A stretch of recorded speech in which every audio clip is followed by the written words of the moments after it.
Hi. I'm back. I'm back again to play more Onion Delivery. I'm going to try again. I'm going to try again to deliver onions. Today is Christmas Eve day. What better way to celebrate the holidays than with onions? Onions.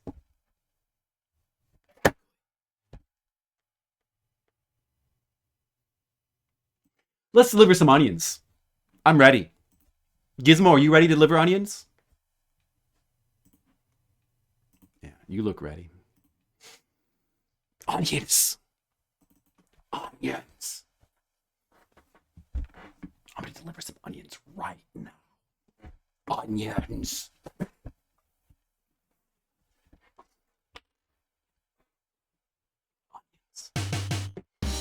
Onions, onions, onions, onions, onions, onions.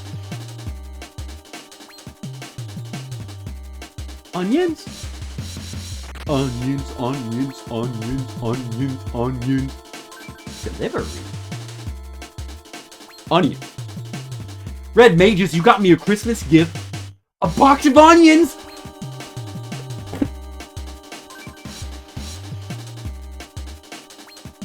How did you know?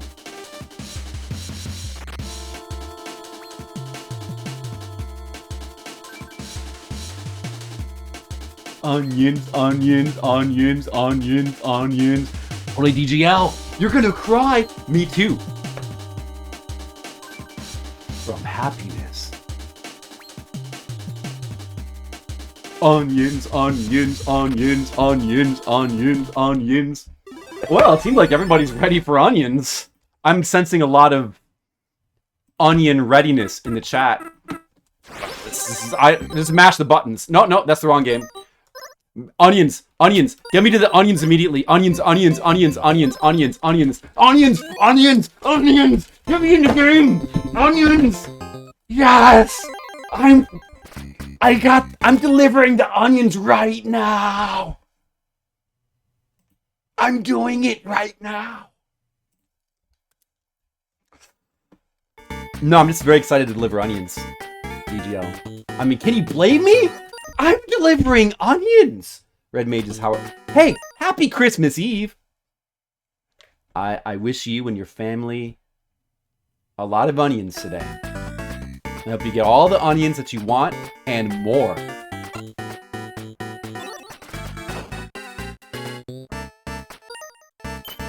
That's slime. That's a big ocean of slime. Maybe I shouldn't drive into that. Oh my god. Maybe I should not be driving into the ocean of slime. Yeah, that might be on the rise. Please, car. Thank you. Alright, guys. I'm surprised you like this game.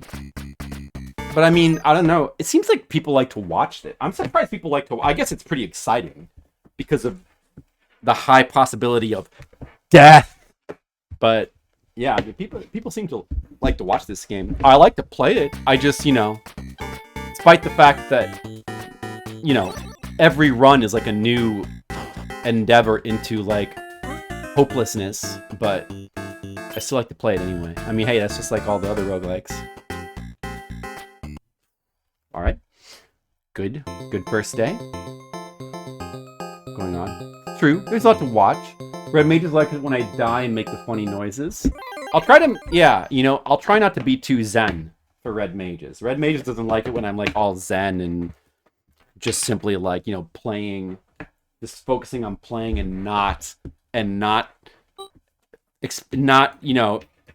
externalizing my funny emotions. He likes it when I visually suffer. He likes to see the suffering.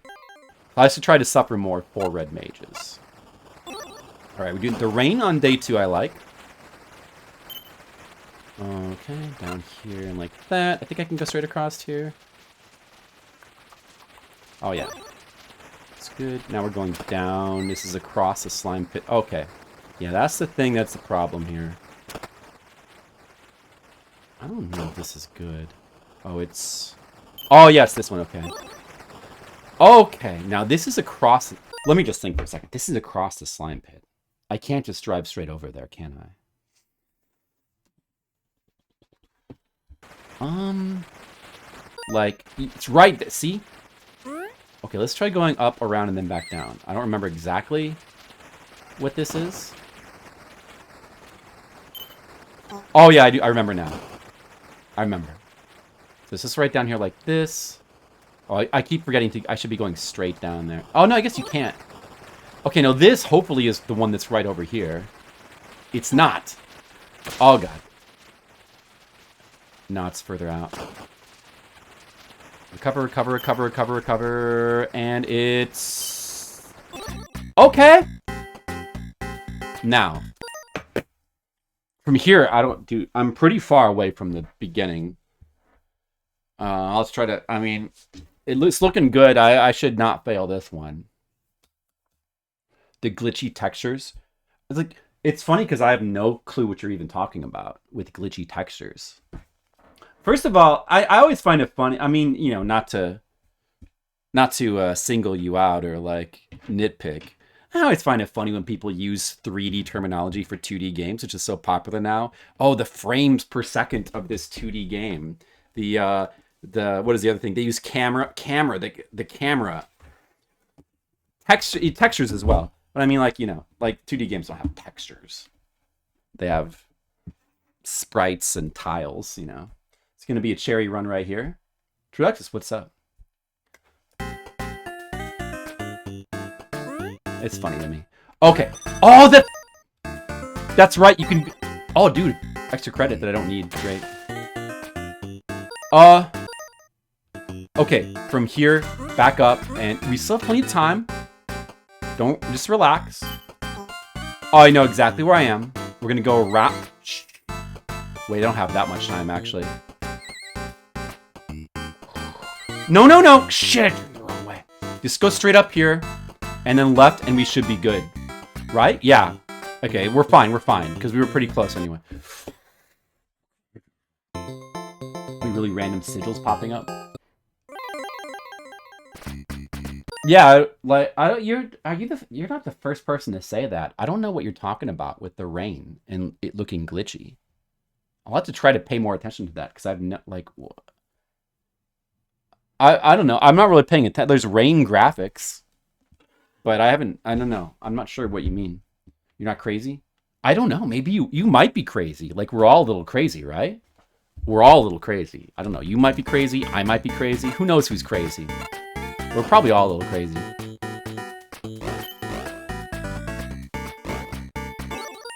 Okay, now the big onion. If I can defeat this big onion without a death, it would be real good. Oh, dude! It's really good if I can get those back to back like that. Okay, I'm gonna go further out just to get the time. Can I go? I don't know if I can go across here. At least I'm recovering.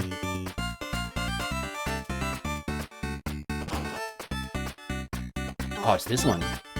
Okay, and then what's the last one? Let's go down here. Is it that one that's in the big dirt pile? Oh, it's across the acid. I mean, slime. Oh, it's, one of these ones. Okay. This is the last one, right? Oh, shit. Oh, God, I've been turning wrong. Oh, no. No. No. Dude, it's all because I turned wrong. I should have thought about which way I was turning. I should have thought about which way I was turning. Like, we could have had that. It's all because I turned wrong. I should have taken a second to think. Like, I turned wrong twice. And I delayed myself, and I made myself vulnerable. 2 wrong turns in a row. Ugh. Oh, I hate to see that happen. But... that's the problem! Oh, no! Oh, no! And then that... oh, my God. Skittles, what's up? Skittles, I'm externalizing my suffering for the amusement of red mages primarily. How are you today? That's why you're going to hear some screaming. but it's going to be fun screaming. Okay, Skittles, how's it going? The first run was going good until then. Like, man, I should have had it. Like, I should not have. We should have done day 3 first try. It's really unfortunate. Like, I had that, and then bad controls. Bad controlling of my car. Bad. You know, I'm not going to be like all those other streamers who are like, oh, the car doesn't turn how I want. No, it's my fault. Just like how anytime somebody screws up in a video game, it's always your fault. You have the response. You're holding this. Oh, the game, my character won't jump. He won't jump. I pressed the buttons, but nothing happened. You gotta love when people say stuff like that. You gotta love it, but I controlled my car badly. I drove badly. I was a bad driver. I'm externalizing for you, Red Mages. It's important to admit you're a dumbass. And only we could all admit that, Skittles. You know, like, basically everyone else except for you. Like, you're the only person who's not a dumbass I've ever seen, Skittles. Like, you're the only smart person. Everyone else maybe just compared to you, Skittles, really should just admit. I think we should just admit that we're not as smart as Skittles. You know, Skittles? If only people could admit that, right?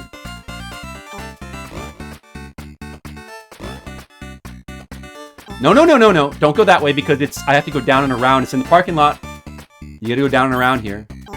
That's not the right turn. Shit. It's fine. Okay, good bounce.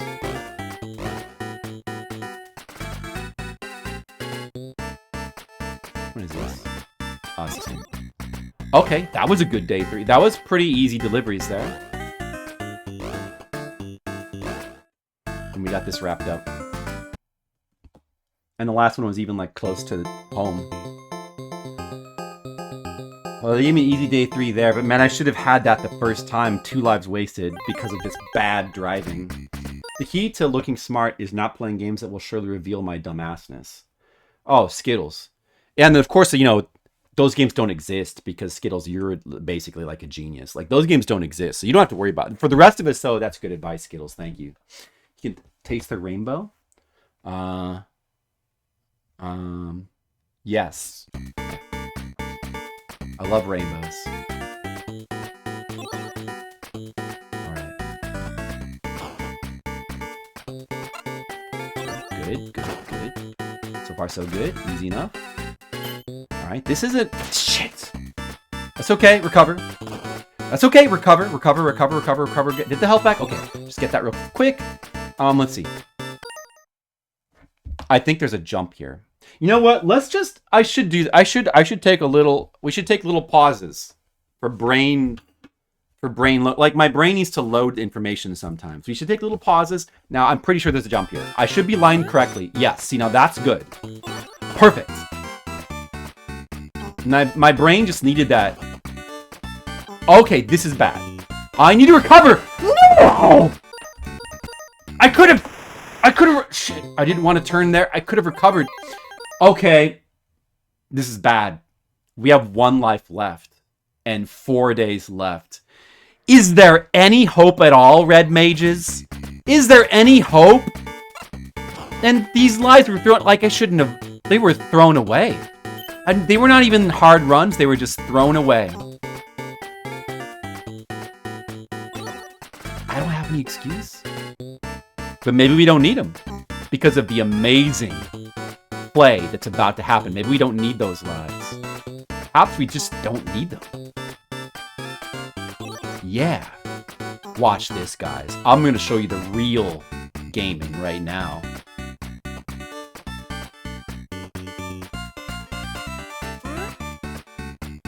You're about to see the real gaming.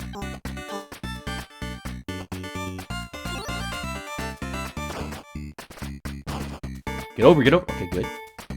That's fine. Try to build up some speed. Okay, recover. Good. Oh, there's slime. Wow, this one's really far south. Okay, we need to turn here. Recover. And yeah, it's straight down here. I can't recover, but I'll recover from this target. Time is low, but... Oh, shit, there's one more? Oh, where the fuck? Oh, shit. How do I get to this one? Oh, wait a second. That's not good. So we're basically screwed now. South of there? What's my time? 17? I should just reset right now. It's over.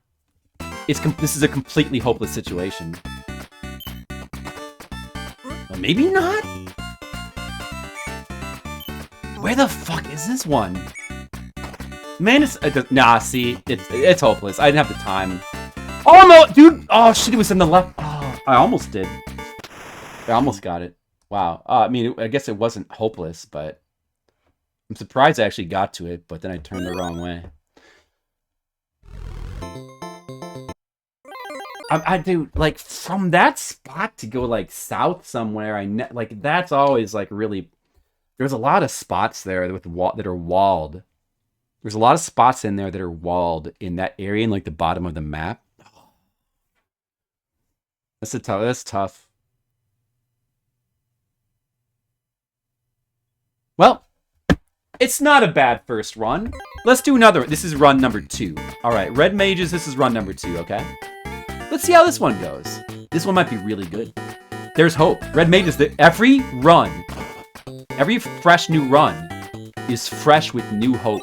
It's kind of like Star Wars Episode 4, because every run is a new hope. Every run is filled with a sense of Luke Skywalker. You know what I mean?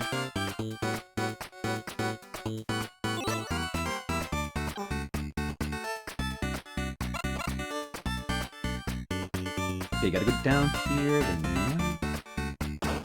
I know this one. Oh, is that it already? Whoops, bad bounce. Just go up here, that's fine. Oh yeah, that's right, it was by the church. It doesn't matter. You just go around like that. And then we're on a straight line. Why did that not... Whatever, dude. Game about family. It is a game about family. You know, it's like, because it's like the onions are your family, and you're delivering your family to customers. And you gotta do that quickly. Like, and that is what makes it so special. Yeah, it's kind of a metaphor. That's true. It's true, Red Mages. George Lucas was right? Okay,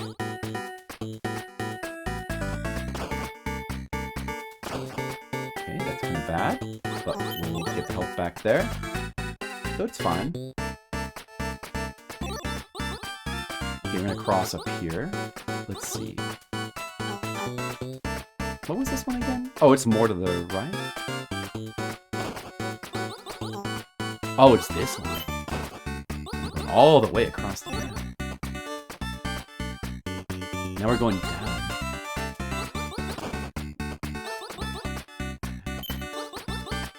That was pretty far down here. This is the one that's like isolated. You have to come in from the top. Ah, yeah.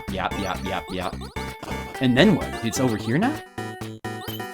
This connection always confuses me, but I think this is the dirt-filled one, right? I need to go through the middle here. Shit. A little bit difficult to thread the needle there.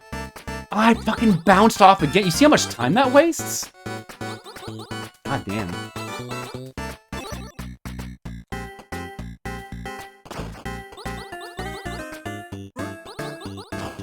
But this is now doable to complete. Oh, that was bad. I'm in trouble. Recover. Wait, okay, I got it back. I know exactly where to go now.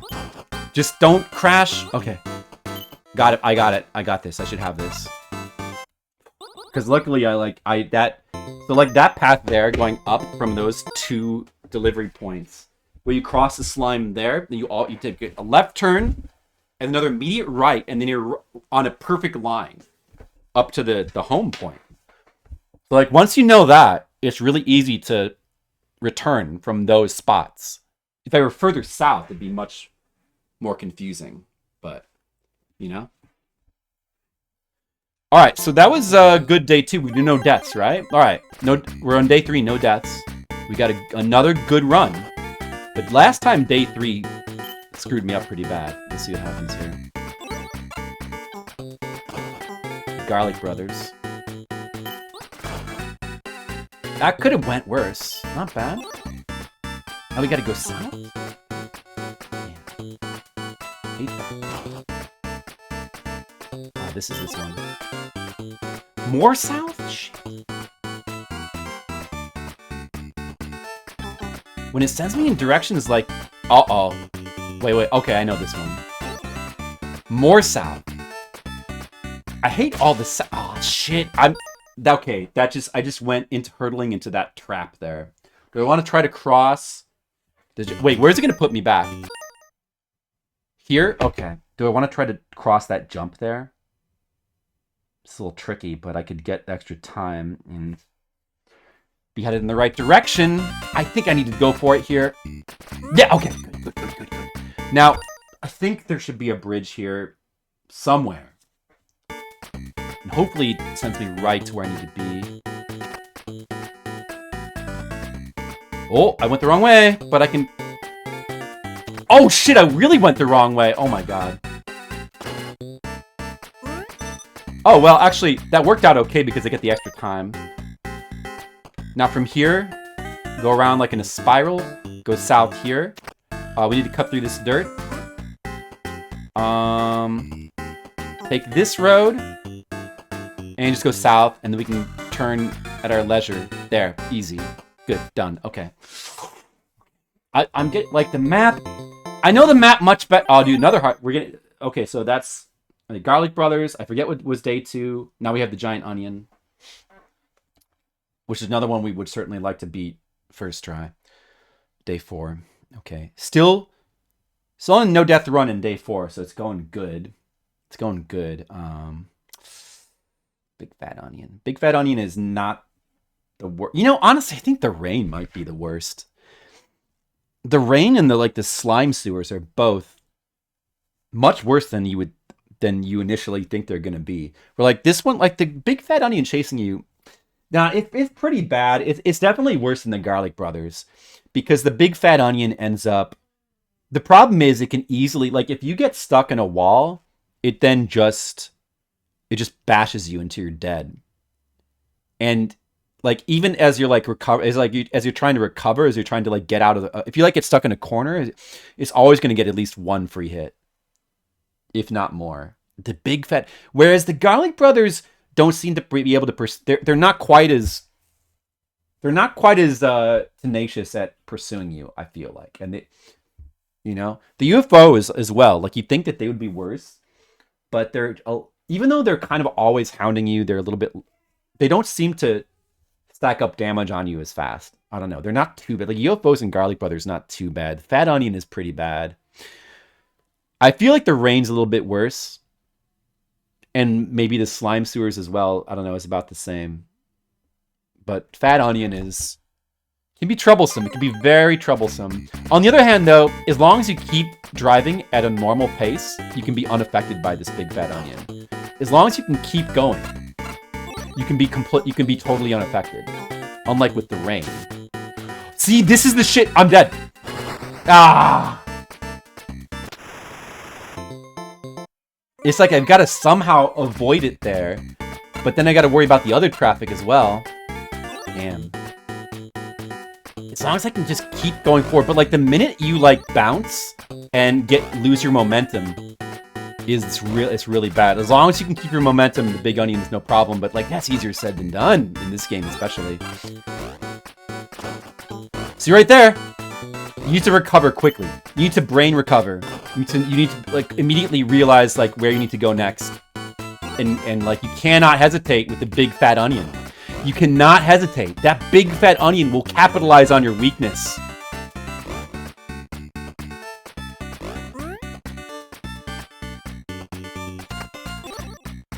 Okay. Alright, I want to go back up here. Make that. I need to make a turn here. But now I'm basically good. So at that spot, you always want to turn right. With the 2 jump. Okay. I should keep that in mind. Day 5. Oh, I had 1 death. That's not bad. That's actually pretty good. Okay. The slime sewers. I think also is one that's easy to underestimate. The rain would kill you. Can't focus on the game. Only the sigils. I don't even know what you're talking about with sigils. There hasn't been rain yet, has there, on this run? Oh, shit. We're going to get late game rain. That's kind of the word. Like, we're in trouble on this run because it looks like we're going to get late game rain. Late game rain might be the worst thing. We might even get like day 7 rain. Has there been zombies yet? Hopefully day 7 is zombies. I don't remember what was day 2. Anyway. I think this one can really mess you up. But again, just like kind of with the rain, you need to react and recover to things quickly. The ways it pushes you and stuff, you need to be cognizant of that and recover quickly. And not let yourself get trapped. Oh shit! No, don't go that way. There we go. Okay. We want to go down here. Recover a health. Okay, good. Okay, this is this one. Okay, from here, let's go back. This is not straight across, is it? Oh no, I think it is. No, I don't know. I need to go down one. Okay, now we're good. Oh, wow, that was good, dude. Incredibly easy day 5. Zombies on day 6. Now, zombies are definitely the easiest of all the obstacles. Definitely the easiest, but I would have preferred them to be day 7, obviously. I know, Red Mages. Speaking of delivering onions, today is Christmas Eve. Merry Christmas! And for our Christmas Eve dinner, do you know what we're eating today? We're going to be eating Chinese food. Specifically, Chinese dumplings. And other food as well. Some noodle soup. But, yeah, Chinese dumplings. And I wonder what delivery man will... you know what? Actually, it's not going to be delivered by... It's going to be picked up by a relative. But that relative may have to negotiate slime moats, slime tunnels, crazed garlic gang members, UFOs, who knows? Yeah, I don't know. I guess it's sort of a tradition with us, like eating Chinese on Christmas Eve. Yeah, we seem to like to do that. It's good. But we haven't gotten the dumplings before. Dumplings are something. We need to have those more.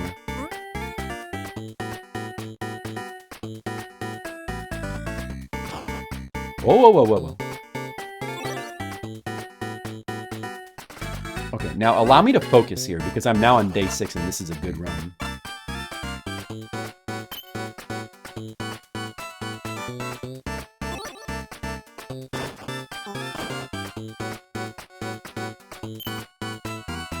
Good recovery. This is that one, right? No, it's up here in the street. Ah, yes.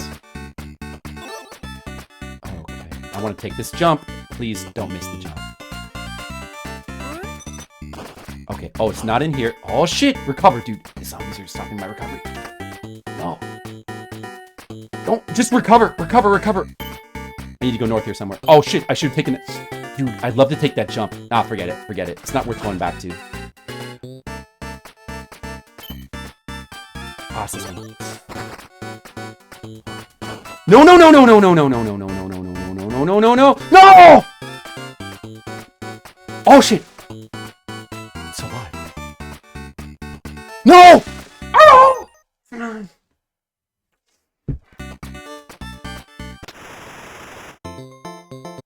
I lost control. I'm sorry. I lost control, okay? It was outside of my expectations. I lost control. Like, I kept getting freaked. I thought I was going to fall in the slime and instant die. But then I kept surviving. And then, like, I lost control of my car. Then I just respawned. And I had 1 health. I was freaking out. And I accidentally, like, pressed the accelerator. And then, like, I was accelerating towards the slime. But before I could start pressing the brake, I was suddenly in the slime before I knew it. That's what happened, Traductus. I lost control. I was... I was afraid. I was afraid. The fear. I was killed by my own fear. Okay, it's not over yet. We have to manage our fear. When we deliver onions, we must manage our fear.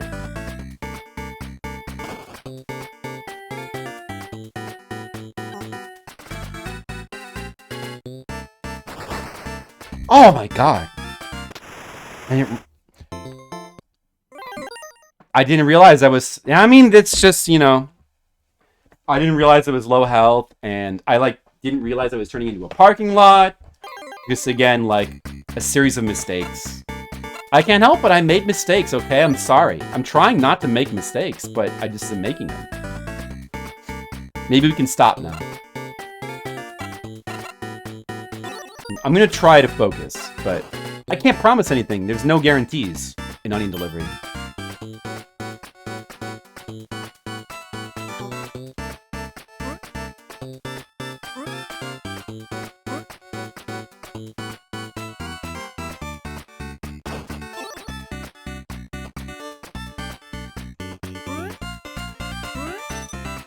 I'm gonna go around the long way there just to get the time bonus.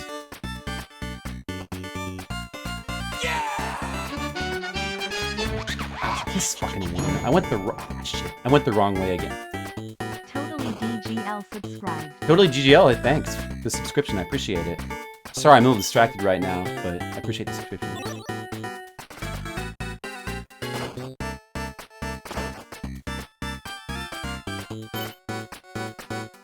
There's a jump here, right? Oh yeah, I was hoping for that.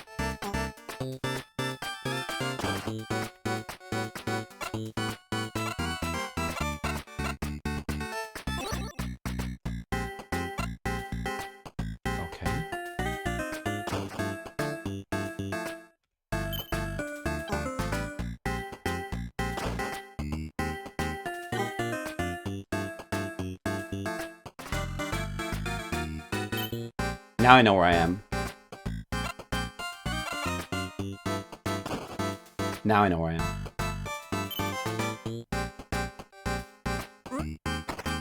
We should be good.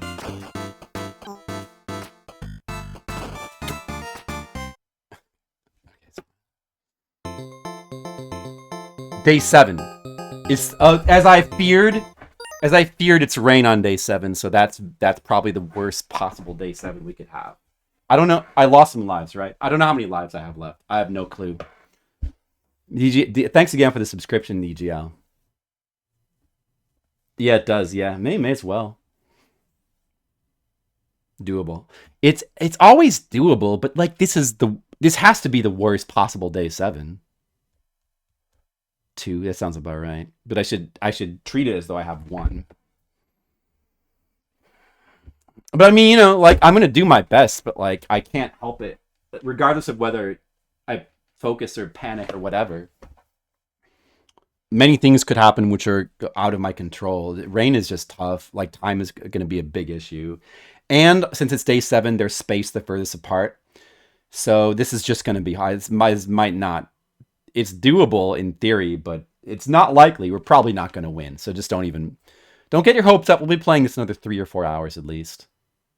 Ultra safe. You can't play ultra safe. You can't. There's not enough time. That's the problem with the rain. Let's just hope for like convenient delivery locations, I guess. That's my best bet. Or at least ones that I internalized the map well on. Fuck that up.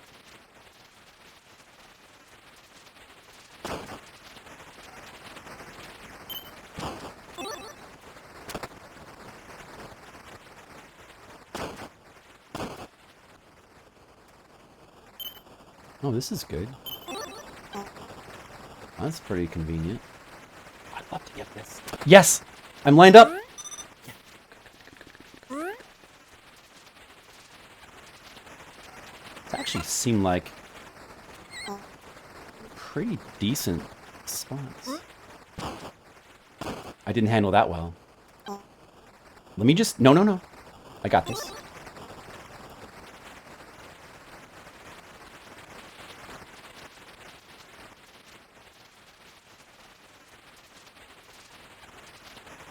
Watch for the exclamation points. Oh, shit, it's... Wait, what the f... Okay, just back up. Wait, what the fuck is this?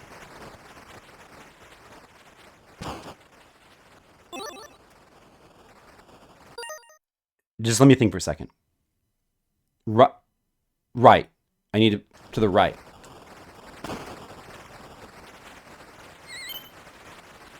Oh, wow. It's so close by. This is insanely good. This is like insanely good delivery spot for a day 7.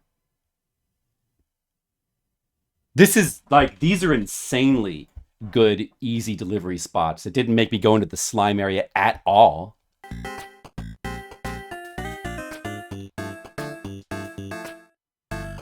And we're even close to home? Oh my god. Overtime, fuck off. I don't even have any. I would need to get 15. It's not even possible. Overtime. Get out of here, Traductus. Look at Traductus try to screw me up there. Like, he doesn't, like, last minute he's like, I was hoping to get a couple more hours of onion delivery. Oh shit, he's about to be done. Oh shit, maybe I can get him to do overtime and kill himself. Do overtime. Yeah, as if I'm gonna do that. Yeah, I'm gonna do 50. Yeah, I think we'll go ahead and do all 15 deliveries of overtime within that 40 seconds. Like I think you don't get extra time in overtime, right? You only have what time is like left over, right? That's what it seemed like. So you're not gonna jump in a chair. Are you crazy? Hell no! I'm not gonna jump right into cherry runs. I'm gonna save this for later. No, I mean I'm gonna come back and we'll be doing like hours and hours of cherry runs for sure, and it even seems fun. But like to do it like a cherry run in this game, you got to try to get as much overtime early, when it's easier. When it's the easy, like the first day, and like the easy ones, not the rain. The rain would be like the worst one. There was no hope of that. Like again, like I had an overtime built up. You need to get 15 extra. The only way you have a chance to get overtime is you have to get as much overtime as you can while it's easy, especially day 1, which unfortunately kind of sucks because it means you got to put that like all this extra work into each run. It's like each run you got to get as much overtime as you can in day 1, and that just it's going to make every attempt take way longer. So that kind of sucks, but that's just what you have to do. Oh my god, look at that. We did it. Well, let's watch our ending. Bill, pay now. Zoldath.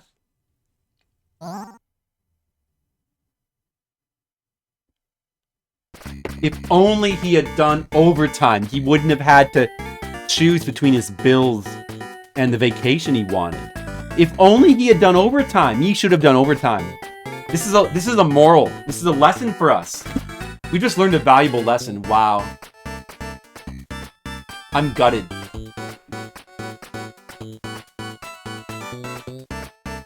It's as if the game is mocking my frivolous nature. I will never... It's because I'm so lazy. I will never get that. Dude, alright. I'm so happy we did it. I mean, whatever. I just wanted the gold for now. I just wanted the gold in onion delivery. We will get the cherry eventually. Right now, I just wanted the gold. Now we can play caramel. I mean, actually, I'm not gonna play caramel yet. We can play a little bit. Only the gold, McCarran Ice. Oh, Skittles!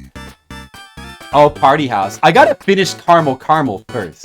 No, we'll get to Party House soon enough. I mean, I would like to play Party House. Dude, I would like to play it. Maybe I should. It's Christmas. Maybe I should play Party House. I don't know. What do you guys think? Maybe gold is gold. I mean, I'm going to get the cherry. These are all going to be cherry before we stop playing UFO 50. But I also kind of want to go back now, and I want to... Velgris is the only thing blocking the top row from being full red, you know? I don't know, man. The gift we want? Yeah, I know caramel is hard as well. I don't want to spend the rest of the stream, like, grinding that, necessarily. I want to play. It looks good. Maybe we should just play some Party House. Well, I mean, I could play them both.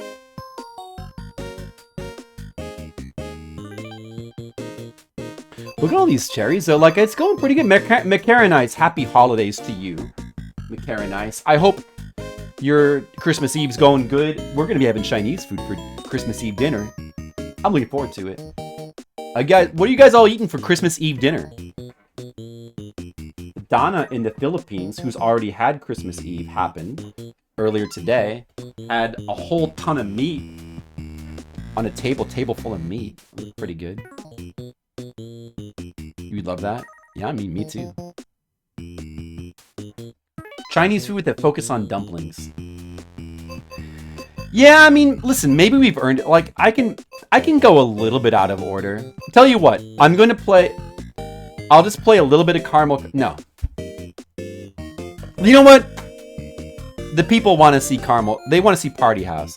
I know that Skittles really wants to see Pin Golf. When is Pin Golf? I know Skittles really wants, but that'll have to be saved. But we're close enough.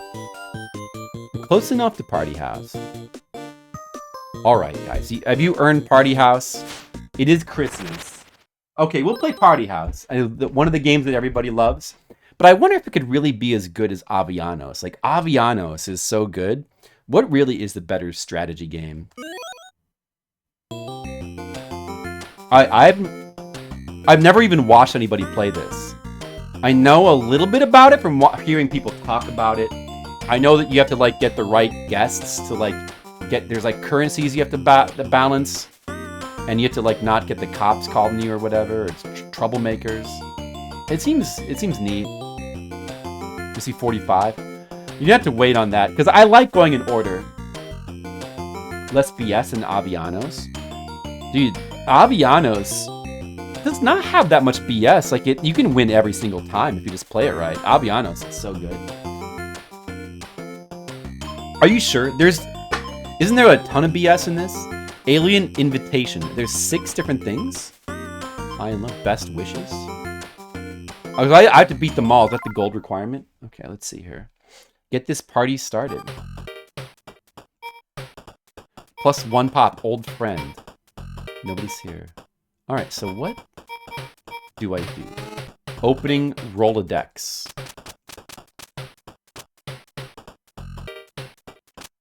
Contacts. Oh shit, I gotta change my thing.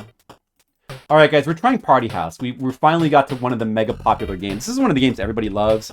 Demo loves it too. And she was like, I hope I don't miss Party House. Well, Demo, where are you right now, Demo? They build up so fast, so less freedom how you want to play it. Well, I mean, the thing with Avianos is it seems to me like there's like an obvious optimal strat where you like always want to just like level up super fast. Avianos is awesome. Well, I don't know. Avianos is one of my favorites.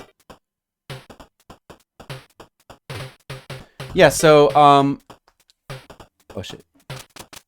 So is that what I do? I go to my Rolodex or end party. Front door. What if I click on this guy? This guy has no action. Oh, he has no action. Nothing here. Can I do anything? Okay, so I want to open my Rolodex. And I want to invite. But I have 0 out of 65 popularity. I have no money and I have time. So can I divider people after this party already arrived? I'm gonna just try to click on this person. Oh, I can't do anything. Okay. I mean, I don't have any resources. Do I do this? Oh, I open the door. Somebody comes in.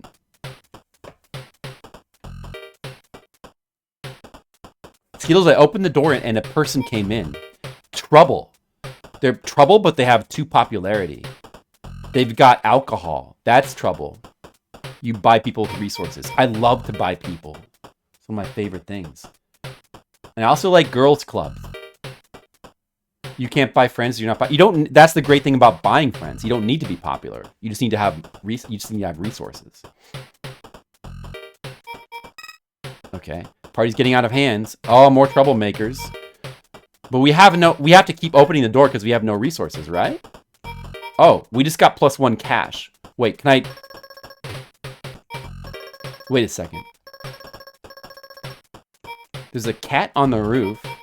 Wait a second, but they have... How come I don't have any popularity or money in my inventory? But these guys have yellow 2s and green 1. She's got cash. Wait a second, let me go back to here. Why do I not... How do I get... I'm trying to figure out the game. I mean, I basically understand what this game is about, but I'm a little confused about how do I turn these people into money and cash or money popularity? What does this button do? Nothing? Okay. I guess I'll just let one person in. The party's full.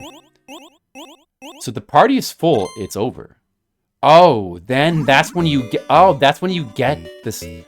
I see. That's when it tallies your resources. So for the first party, you can just simply open the door until it's full, and that's it? I guess.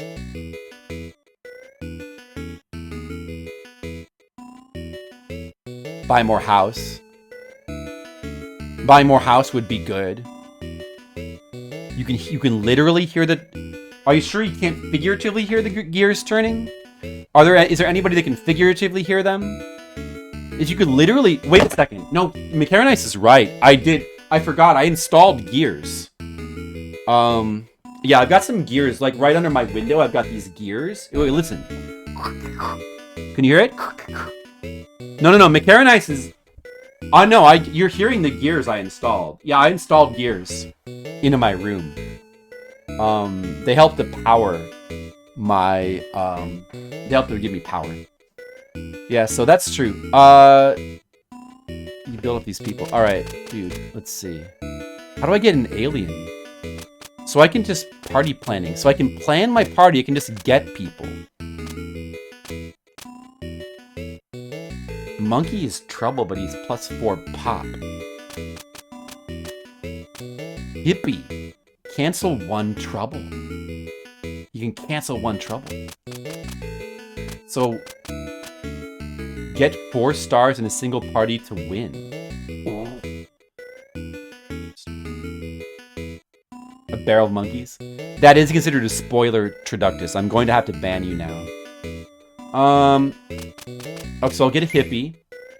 That costs 4 popularity. Alright, now I only have... Oh, wow, was that 4? Oh, I see the numbers. I didn't even know. Oh, okay. So what can I do now? Nothing. And I'll get... So I guess I could have saved money in popularity. Well, I'll just save. What is this? Rolodex? Whatever. I'll get a hippie. Okay, throw another party. Maybe I should have expanded. I don't really know. I mean, we're learning. So I got a dude. The Rolodex.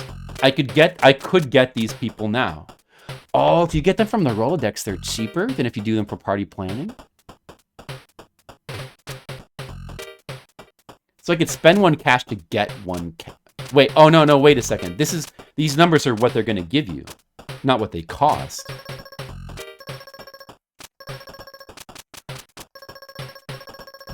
You can't actually do anything here. Okay. Some people are going to have actions, I guess. There must be people with actions. But I need to get people with action. Oh, and the cops have shown up. Too much trouble. Where's the trouble meter? Who gets the blame? Oh, it's going to be Macaronice. The gears are seizing up. That's true, they did. They just seized up in my room. I kind of like the game's... This game's more strategic feel. Yeah, this is a strategy game. It seems pretty novel, pretty interesting. Hippies are good to get at first. The hippie wasn't actually in my party, even though I planned him. Huh. Guri Zuri, hello to you. I'm trying to figure... I'm just playing this game for the first time. And I'm trying to understand the finer workings of it. This idiot. Wild Buddy will be temporarily banned for 1 party. Okay. So it's not game over? But I didn't get any resources. He's banned. Oh. The Rolodex, these are people that are going to show up. And Hippie is now... Oh. That's right. Somebody said that this was like a deck building game. So this is my deck of people that can show up. And since I bought Hippie, he's now in here. He can show up. Is that... And he's going to be in... That's how it is, huh? Well, how do I... Wait a second. Which of these people give me actions? How do I... Did any of these people give me actions? The white flag, maybe? No, that's... Huh. I wonder what the actions are. There's something to do... I don't know. Oh, no. The cops have arrived. Oh, too much trouble, I see. Who gets to blame? Okay, this guy with the bottle. Wild Buddy. So, that's 2 cops being called in a row. A deck builder. I just figured that out, DJG. Hello to you. When you beat this, did you have someone telling you everything? Yeah, nobody said... I mean, I've heard some things about this game, heard people talk about it, but obviously I'm still learning. Okay. Alright, let's start another party. I don't understand the... There's some things I don't understand, but we're learning. Wild Buddy. Like, there's nothing I can do but just keep opening the door, right? The cat is afraid. I can't do anything from here. Like, I can check out the Rolodex, but I can't actually do anything here.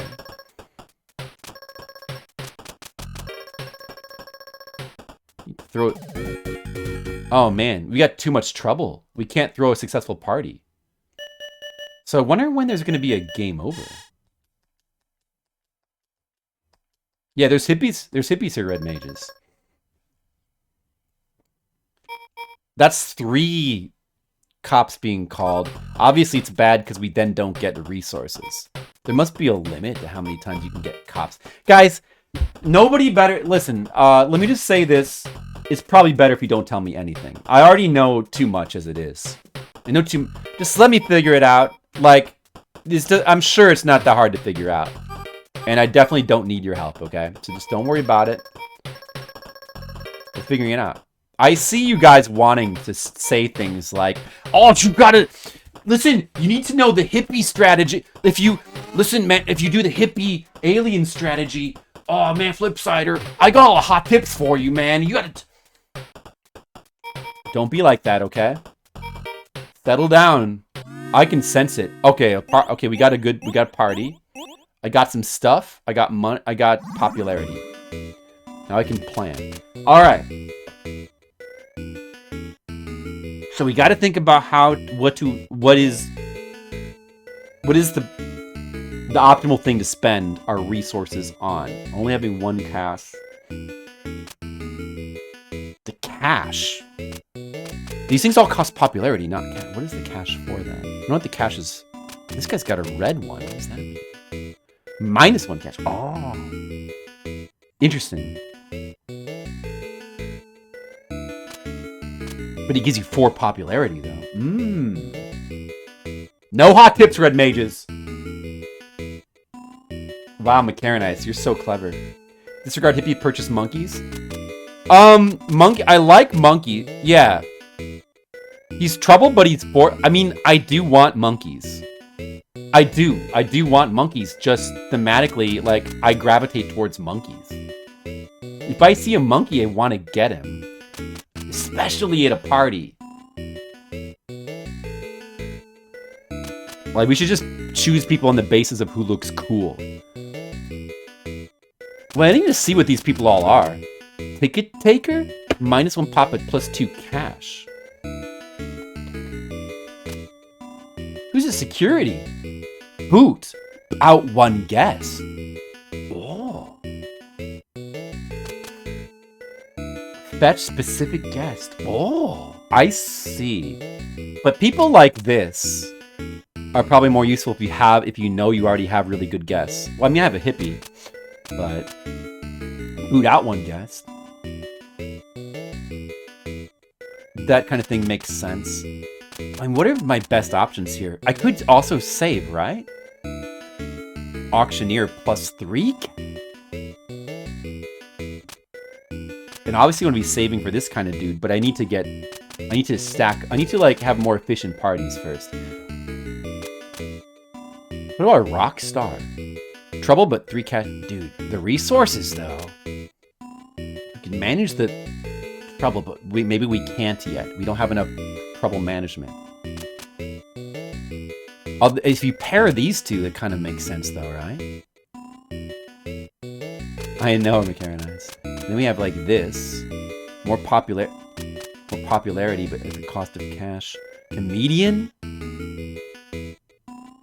If full house plus 5. Does that mean at the time he comes in?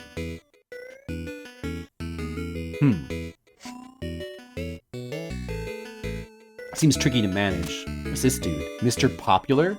Brings 1 guest plus 3. Brings 1 guest. Is it just random from your Rolodex, though? Is that even that good? Dancer? You need to stack the dancers to make this worthwhile, I see. Ah, dude. Maybe stacking dancers is a strategy that people do. I wonder if it's worth it, though. The amount you have to spend.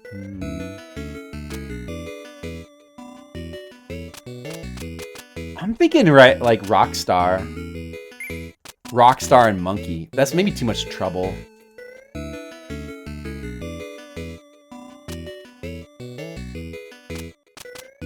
Maybe this guy, dude, I want a monkey though, but maybe this dude? Fetch specific guest?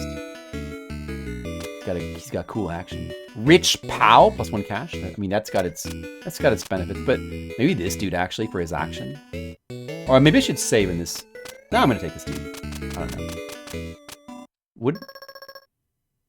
Time to throw another party. Okay, let's see what we got. Oh, I didn't see in there where it says you could extend your house. I don't know how much that costs. I'll figure it out in time. Must be another menu, or maybe I missed it.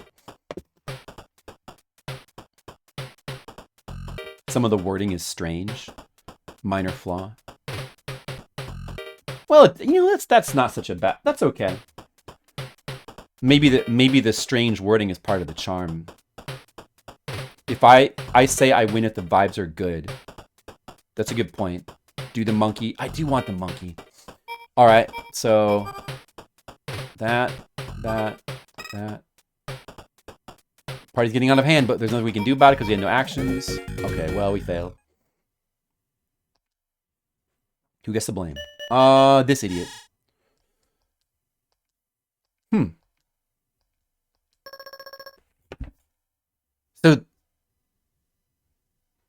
So is there no... I guess there's no game over for cops. Is it just time? It must just be... You have to win within a certain amount of time, I guess, probably?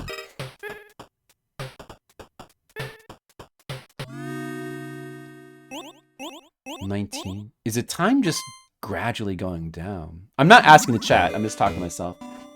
It must be time. You have only a certain amount of time for planning parties. Okay, okay, I'm starting to get this now. Wait a second. Where do I expand my house? Oh, this is it. That cost, it costs 2 money. Probably should just do this. I'm just gonna do that. Probably good to do early on.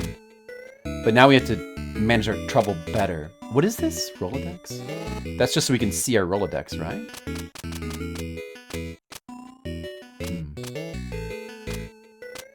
I didn't get my Rockstar before. Probably want to get another hippie. I think we need more hippies. This is the only guy here that has peace. Oh, we could go with security guard as well. But rather than... I feel like maybe the hippies... Rather than boot out troublemakers, nullifying them might be... Seems like it could be better.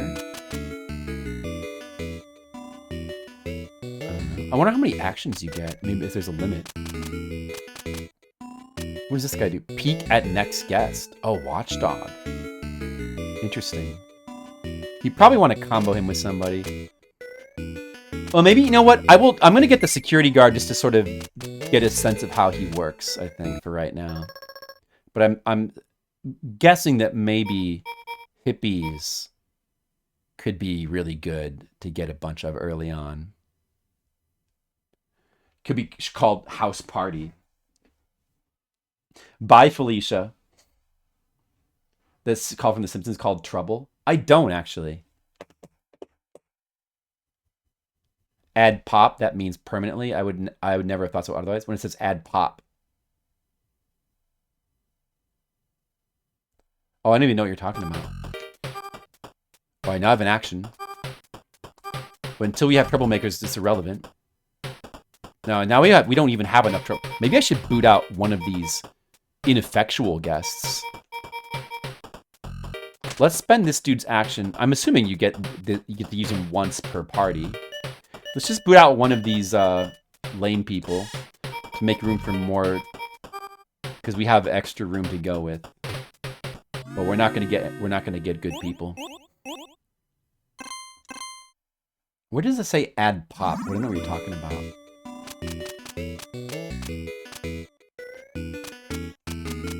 No, actually, I didn't get that much resources from that. I got a little bit. The next one costs 3. Okay. So the money is mainly for house expanding. I'm not. It seems the money. Maybe it seems like it's mainly for house expanding. I don't know. Maybe I should just save, or should I get another hippie? Kind of want to get another rock star. But it could be good to just get all these guys and try them out. Caterer. This stuff that costs you cash could pay off. Okay, so if you had him in your party and you had comedian, you could then get the. I'm not sure exactly how the comedian works. Maybe I should just get him to find out. Okay, for right now, let's just focus on learning what the various the way that various people work in actions and stuff. We're just gonna focus on learning for right now. So it probably would be good to try to get one of every. Once we understand the nuances better, we can start to plan more around specific people.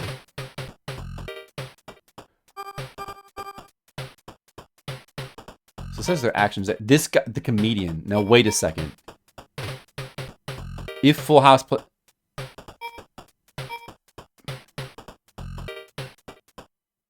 So I wonder if this is not an action. So is that guy now not gonna work? I guess we'll see in a second. Oh, the rock star. Oh. I wonder how much trouble we can have. Get rid of that guy. Colic. Yes, I did it. I got the golden onion driver. I got a very lucky day 7. Finally, we did it. We'll be back to onion. There'll be a lot more onion driver sometime in the future, because we still have to get the cherry. But right now, I decided just to skip 24, and people just wanted to see Party House, and it's Christmas. So my gift to you, Colic, is we're checking out Party. Party House seems awesome. Party House seems really fun. There's really good strategy games in UFO 50. The strategy games are really, really good. There's so much cool stuff in UFO 50. There's so much cool stuff. Yeah, cherry onion. I'd like to try that in real life, Red Mages. All right. Well, I don't know. Comedian again? Still, I'm not. Will he? If the party fills up, will he just get +5 popularity? We need to find out. Uh-oh. There's nothing I can do, though. Oh. So, comedian doesn't work. Oh, he does work. So he just simply needs to be in at the end, and you get the +5. That's it. Okay, so that's kind of good, but he costs you 1 cash.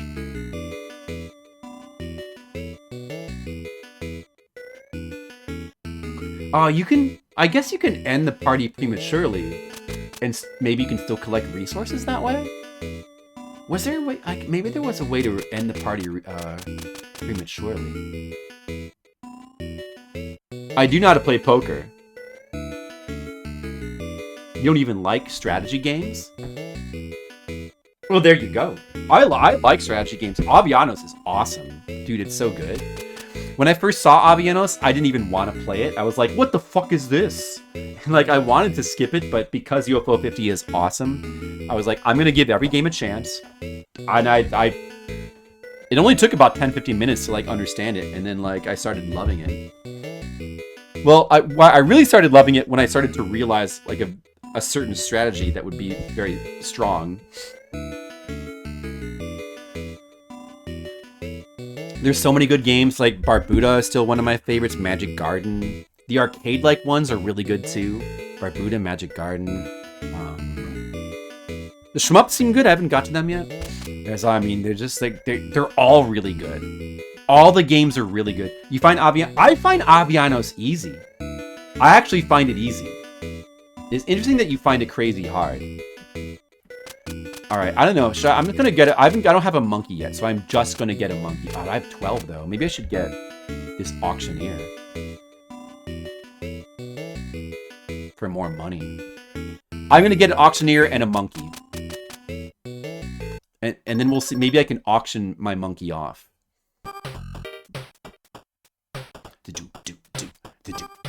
Music's even good. Alright, I think the security guard is good to have.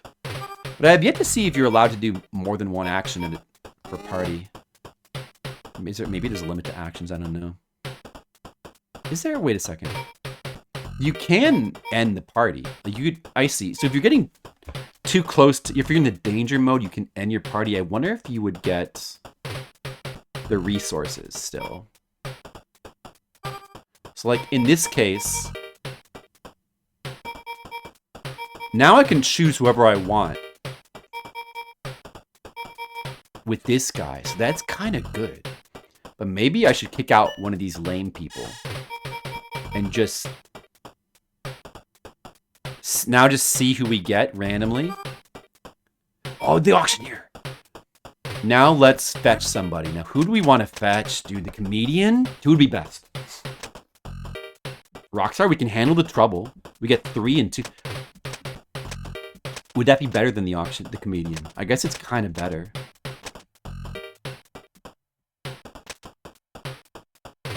The monkey for 4 popularity.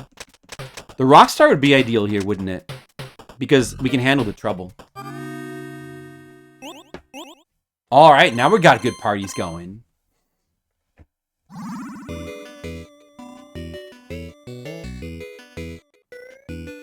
Yeah, I mean, I found Avianos very easy up until the last couple trials. I think the last one in particular was kind of hard. With Avianos also, it's part of it's just you can just keep like with the trials, you can just keep refreshing until you get a decent map. Like if you get a bad map, you just refresh until you get a better map. Some maps are really just not in your favor, but like I don't know if you want spoilers for me. Like for me, there was like a really obvious strategy for Avianos that like turned it to easy mode. For the most part. There's a really and if you watched me play it, you probably saw what I was doing. The thing I like about that is that strategy, which I won't say in case anybody like cares. Also is really satisfying and fun. A really fun way to play the game. Oh yeah, I wasn't even talking about that so much, but you can do that as well, Guri. But of course they can just move the mountains right back. Alright, so we bought a lot of people. Who else do we want to buy? I mean, we can expand. We should be expanding at this point. Probably. Let's expand. We need a lot of popularity. Ultimately, the ending game goal is to get lots of popularity, right? Maybe I should get... I mean, I want to just... I can't afford that much. I don't have a dog yet. Maybe I should get a dog. Let's get a dog. Every party needs a good dog. I'm gonna generally just go for one of each person so I can get a sense of how they work. Oh, the music's different now. That's cool. Okay, the hippie cancels the trouble. That's good. So I guess the trouble is kind of like a random thing because you don't know how much you can necessarily have. The dog can see the next person. I could use that at any time. It'd be pointless to just use it randomly, wouldn't it? Because even if I see who the next one is, I can't do anything about it. You want to use that in combination with the... I don't know, I guess... I'm not really sure, actually. Oh, well, if you're about to run out of... If you're like... If the trouble is like at a high level, that's when you'd want to use it. To determine whether to end your party or not. So like right now would be the time to use it. So we want to go to the door again. We want that comedian. And now we probably just want to end the party early. I haven't tried this yet. Will we still get the full resource? Ah, but then the comedian won't work. So should I just risk it? The comedian won't work.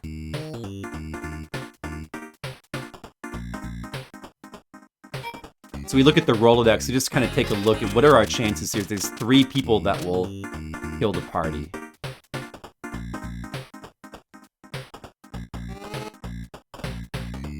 So we have... Considering, you know, it's probably not worth it. Well, the auctioneer would be really good, but... I mean, it is kind of worth it to make the comedian work. I see that's what the comedian does. He makes you want to take more risks, doesn't he? Oh, I have to risk it. It's like if the comedian weren't there, it clearly would be...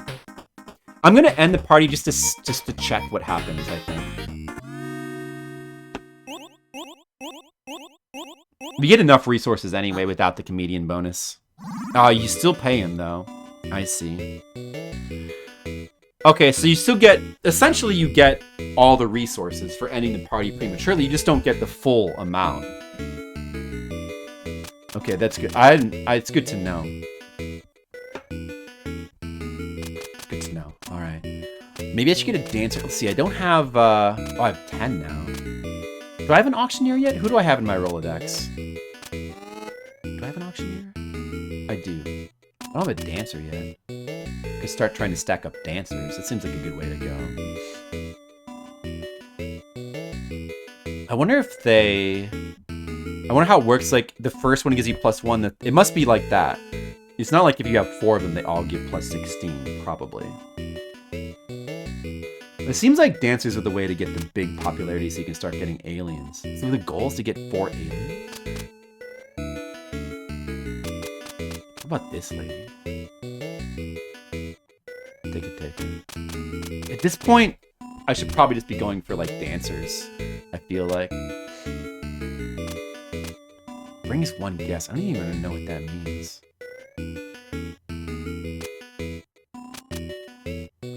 Let's just start going for dancers. Because then I can get big popularity quickly. Uh-oh. It's not enough. See, this is not enough. We have to risk. Just hope for like a hippie or... any more hippies, maybe. Oh, okay. You enjoy parties with dancers? It probably depends on the dancer. But in theory, it's good. Cowboy's your best friend? Well, I'm not going to buy anybody. Keep going. Okay, we can order somebody now. Alright, we have 1 slot left. Our only action is to order. So let's fetch... We already got the rock star. Dancer would be pointless. He only gets his +1 popularity. So I guess whoever, like, probably the monkey. We should be able to handle the monkey's trouble. Because we're not in danger level yet, I think. Or should I go with this guy for the money? Might be good to get... Maybe I need the money more. I think I'm gonna go for the money.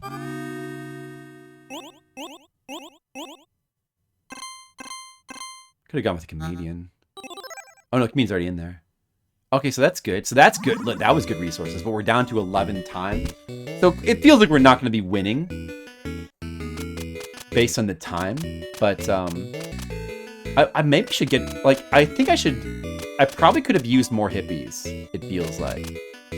For the trouble management. So I guess there's no way to remove people from your role. Man, it'd be great to remove people, but I guess you can't do that. Like the equivalent of like in deck building of like trashing cards. But I guess this doesn't have that, huh? Alright, we'll expand the house again. And we'll get another dancer. We'll get 2 more dancers. Alright. We're just gonna go for it. Throw another party. We got more house, we got more dancers. There's a dancer. We can invite another dancer now. Yeah, this is not an action, right? Or is it? Okay. Comedian, good. A second dancer. We can have 3 dancers now. So we obviously want to invite the 3rd dancer to get that +9. We want to do that. Oh, I mean, I could have got more money as well, but... Full house bonus +5. Oh, there's a full house bonus. That's from the comedian, right? Okay. Okay. Now we got, look at all that. 18. A 4th dancer. If you got a 5th one, she'd be +16 as well, right? But at that point, you just don't have enough house. You need more house. You can't have that much dancing. Like, that much dancing requires more house. Isn't it for 6 months?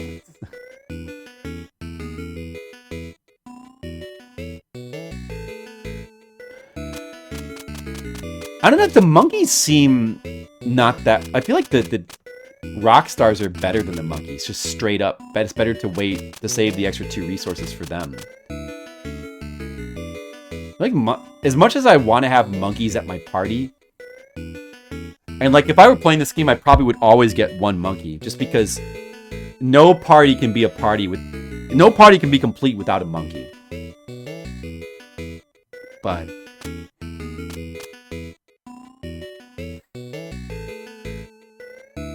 I don't know. This guy's maybe not bad as well. This guy +5 pop but -1 cash. I see. I'm gonna go ahead and just get 4 for a dancer. I need more cash as well though. Maybe I should get another one of these dudes. Or just another rock star? I can't manage the trouble. Maybe more hippies. But I need more house? I'm just gonna get another one of these dudes here. But I can get 2 rock stars. 2 is too much trouble. Let's get an auctioneer.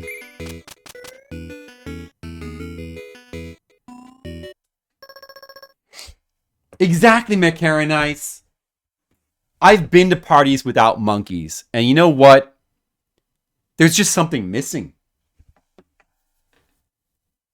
And if the monkey is at the party, he's gotta be smoking. He must smoke. The best kind of monkey you want at a party is a smoking monkey and maybe like a cowboy hat. If you have a smoking monkey at a party, it's like maximum party. It almost doesn't matter how much of like, if everyone else could be losers, but it would be maximum party. Right, Zalathar? Zalathar knows what I'm talking about. Maybe like a monkey also like in like a zoot suit, I want to say. Or like,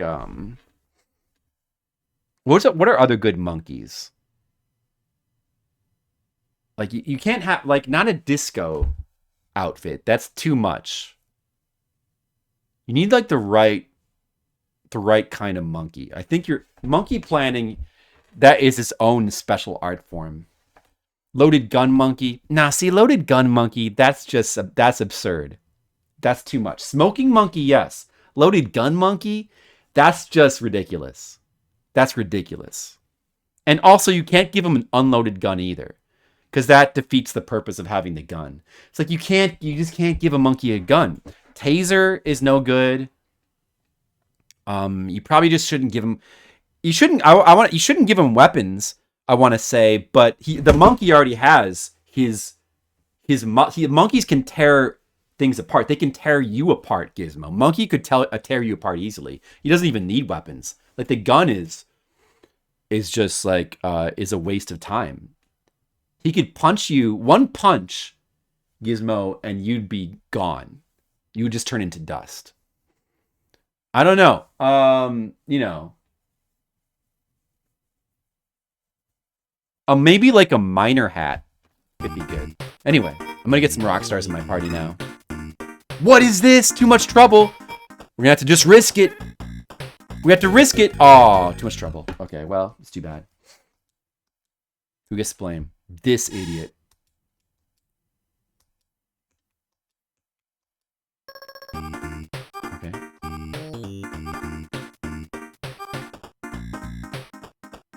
Okay, we have a security guard. That's good. The security guards actually seem kind of useful.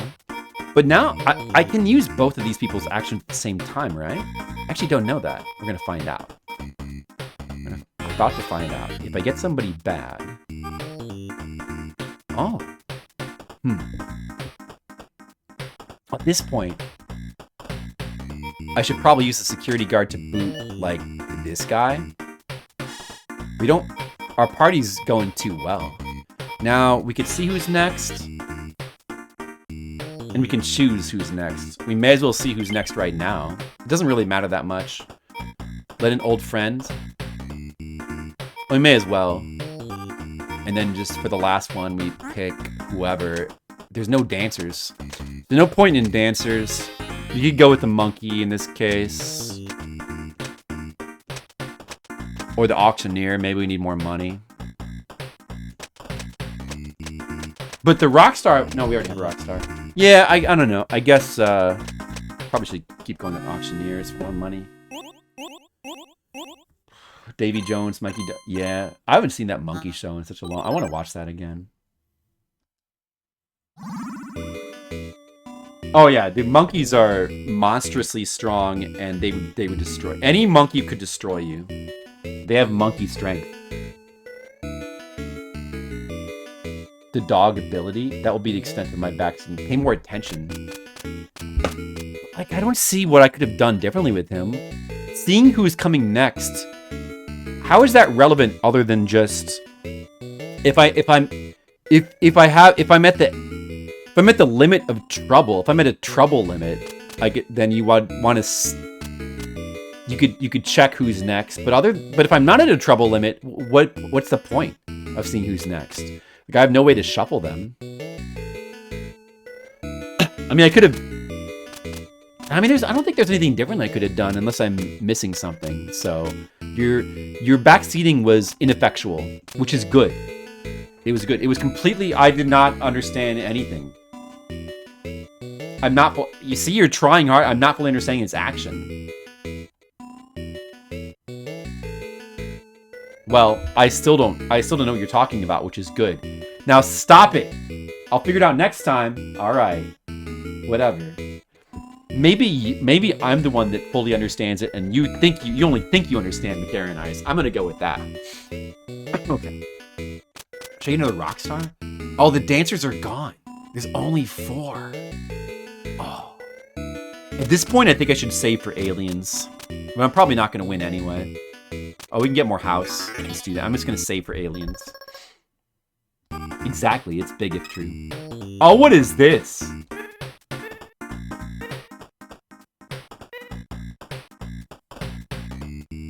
Wow. I'm going to just keep going. I just need more. I need more. I have to keep going. Okay, now the dog comes in handy. Can they let them in? Oh, I can deny them entry, maybe. Hoops! Oh, that's what McCarran Ice meant. Okay. But, see, that would have killed me right there. Okay, at this point, I'm going to go ahead and just take it. I got enough. I'm going to have to just take it there. The next one could kill us. Alright, we'll just take that. Dancing bonus. Well, too bad we couldn't get more, but...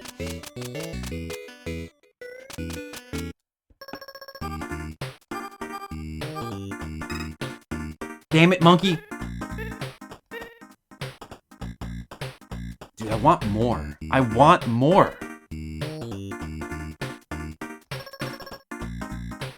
Party full. Oh, you can still do the actions. Let's boot this idiot. Okay, good. Well, we didn't get anybody better though. Oh well. Not a mega dancing, but MC. Yeah, McCarronice, you just ruined the playthrough. Congratulations. How did it feel to have ruined permanently this playthrough?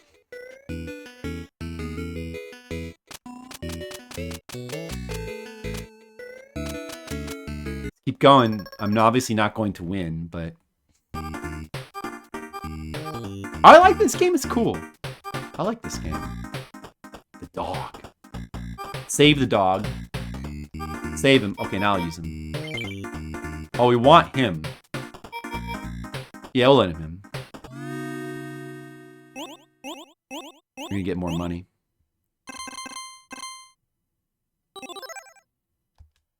Alright, not a big dancing bonus. Oh well. Alright, we can get our first alien. But get 4 stars in a single party. So basically you need 4 aliens, which we're not gonna get. Oh well.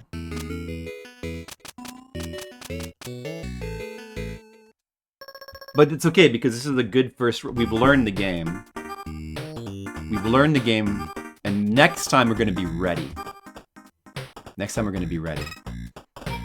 Alright. It's time to kick out this monkey. We're gonna have to... Oh no, this lady here. Get rid of her. She's an idiot. Alright. Use our actions. You know, security guard's pretty useful. I don't know. Maybe Hippie is better than... Maybe Hippie's just straight up better. Because... Yeah, I don't know. I'll think about that for the next party. Oh, man. We just have to risk. We need to risk. We just have to risk. It's... Because we need... I mean, you know... Oh, well. We're probably not going to win anyway. Very winnable? Yeah... But we just needed more popularity. We weren't gonna get it. Oh well, try again. I don't think it's winnable now.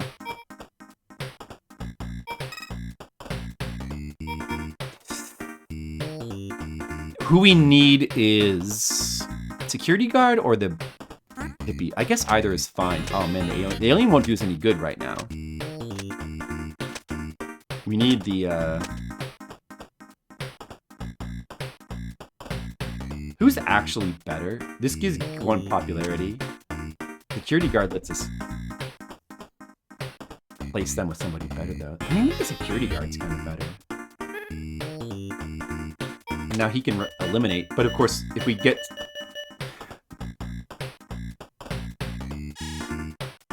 If we get somebody that's...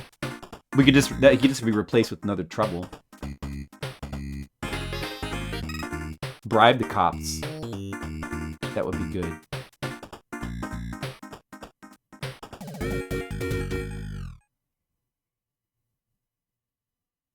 Can I bribe cops? No.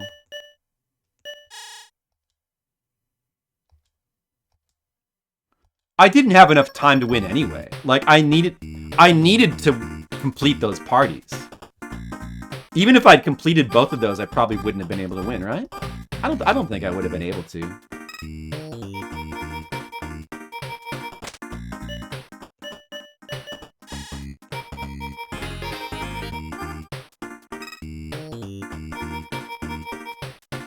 Damn it. I need to complete this party. No. Whatever. Well, I don't know. I mean, like, maybe having the time go down to 0 isn't the end. But if it's the end, then I think I was not in a winnable situation unless I got really lucky. I would have had to have got really lucky. But as you can see, we're not getting lucky.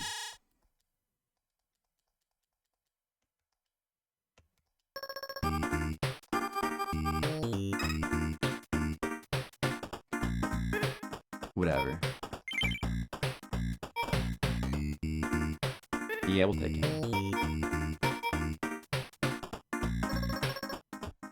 The party's chilled out. Oh, hippie.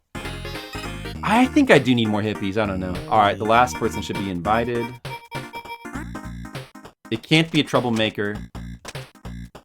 See, dancer would be pointless. I guess comedian. Do we have them yet?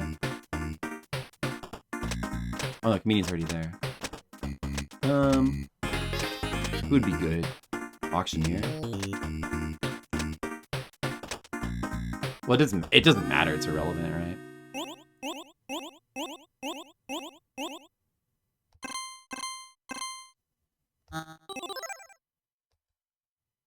820. I just need to see what happens at the end of the party. Like, at the end of your time, but it obviously, probably...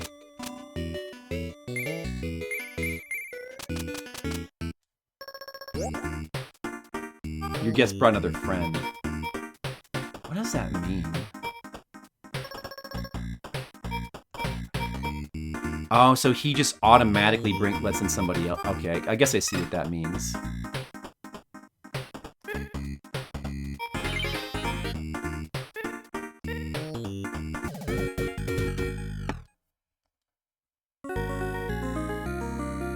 Right, okay.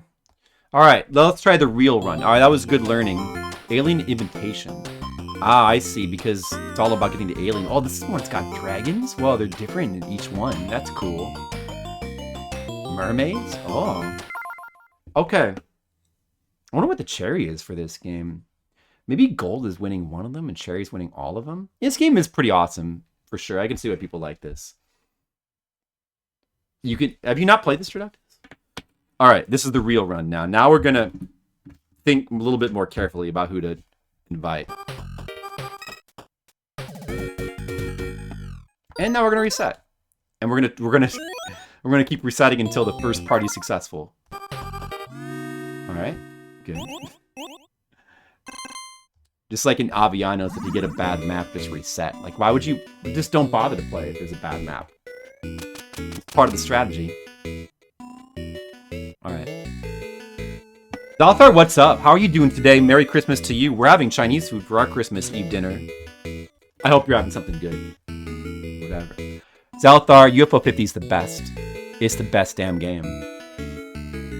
I played the game almost... Well, I guess you've probably been watching, but... I've almost gone in fully in order, except I skipped 24 to get to this game. Caramel. I'm gonna go back to it. Alright, so like, do we just go with the hippie to start? Since at the beginning, you have too many troublemakers, it would kind of make sense to get a couple hippies, I feel like. Either hippies or security guards, but which one? Maybe we want to get one of each. The security cards kind of make more sense if you have a lot of good people you want in, whereas hippies kind of makes sense maybe earlier on when you don't. I don't know. Maybe. And there's these people. I haven't tried these people yet. I guess guards. I mean, dogs do the same thing. Peek at the next guest and then boot them. And they give you 2. See, that's the thing. It's not as good as hippie or security. I guess security guard is overall the best one of these 4s. For mitigating trouble, security guard's actually the best. But they're not giving you popularity. The dog gives you 2. The dog is overall kind of the weakest, but he gives you the most popularity. That's the thing here. And then this lady is just giving you money at the cost of popularity. Doesn't seem super worth it, but maybe early on, just to get a rush of cash to get more house. But like, why would you want to get more house early on when you don't have good party people to put in the house? You want to get good party people first. I'm thinking for the first purchase, hippie's the way to go. I'm thinking hippie early on is the way to go. That's my thought. Oh, we can get the upgrade as well right away. We may as well get that. Alright, maybe even this time, maybe even like a couple hippies. A few hippies might be good. Or maybe like a couple hippies early on and then a couple security guards later on. Might make sense. You were doing random scenarios? Oh, this game has a random... You lost your streak. Oh, this streak is probably the cherry requirement. gold's probably winning all the scenarios, and like a certain winning streak is cherry, huh?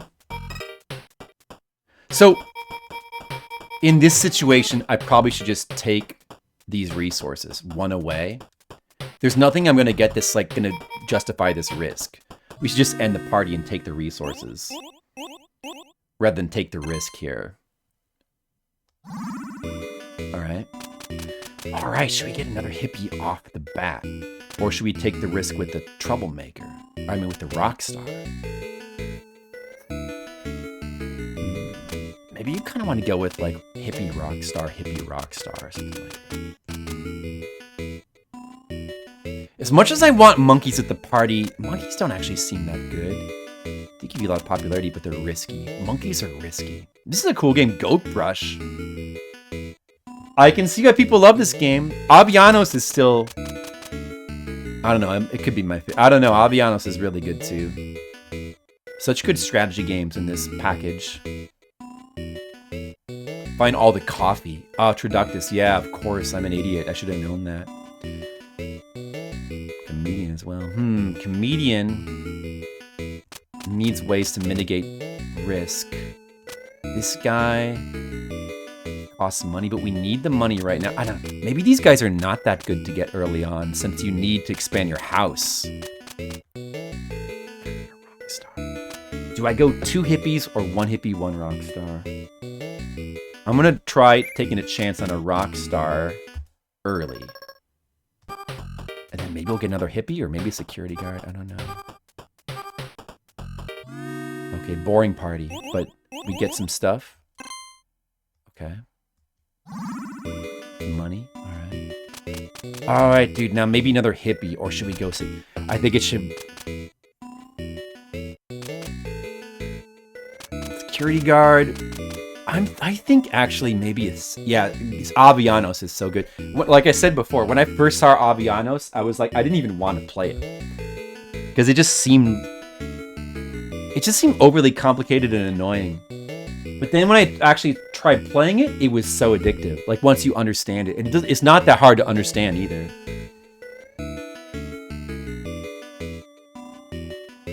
I'm gonna get a second hippie. And then we're gonna save the money. Save the rest of the popularity. Okay. Oh, what is this? Ending early would be a waste. We have to try to keep going. Oh, see? The hippies. The hippies come in handy. Alright. So we got a little bit of resources there. Good. Now we're partying. Now we're having some parties. No cops yet. Look at all the resources we had to spend. Should I get an auctioneer now? For more party expansion? Or do you want to get more rock stars? Is that too much trouble, though? I wonder...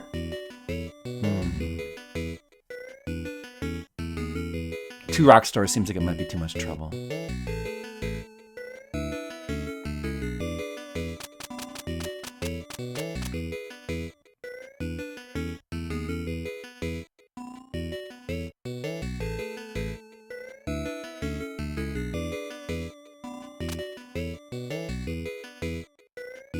Auctioneers do seem good.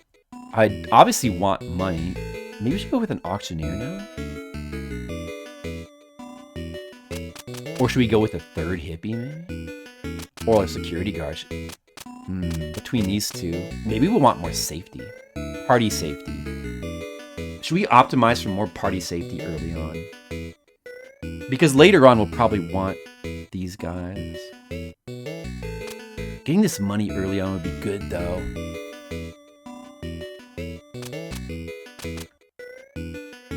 I'm gonna get the auctioneer. Hey, Monocule. Merry Christmas to you. I'm partying, Monocule. I'm having a party. Dude, somebody message Demo or tell Demo that it's happening. Demo's probably, like, making cookies or something. In the last stream, Demo was like, oh my god, Flip, you better let me know when you're playing Party House. Dude, I'm gonna message her right now. I'll just message Demo. I'm still gonna stream for like another half hour maybe. She's gonna be so mad if she missed me playing Party House, like her favorite game.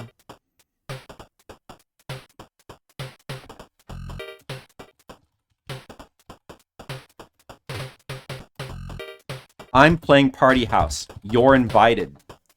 There. Now she can't get too mad. I told her. Right. Yeah, this game's awesome. Ah, hippie. Okay. Oh, the hippies give you so much party safety. We can just collect the resources. Pretty good resources from those rock stars. I mean, overall, the rock stars are very good resources for their cost. So maybe a second one does make sense. But we're getting enough popularity now. We can just go for the better dudes. We can just go for the better dudes. We want to just get more, like, we need more house. I think you obviously want to get a lot of house. Getting a lot of house is key. Once you can manage the house, you want to get a lot of house.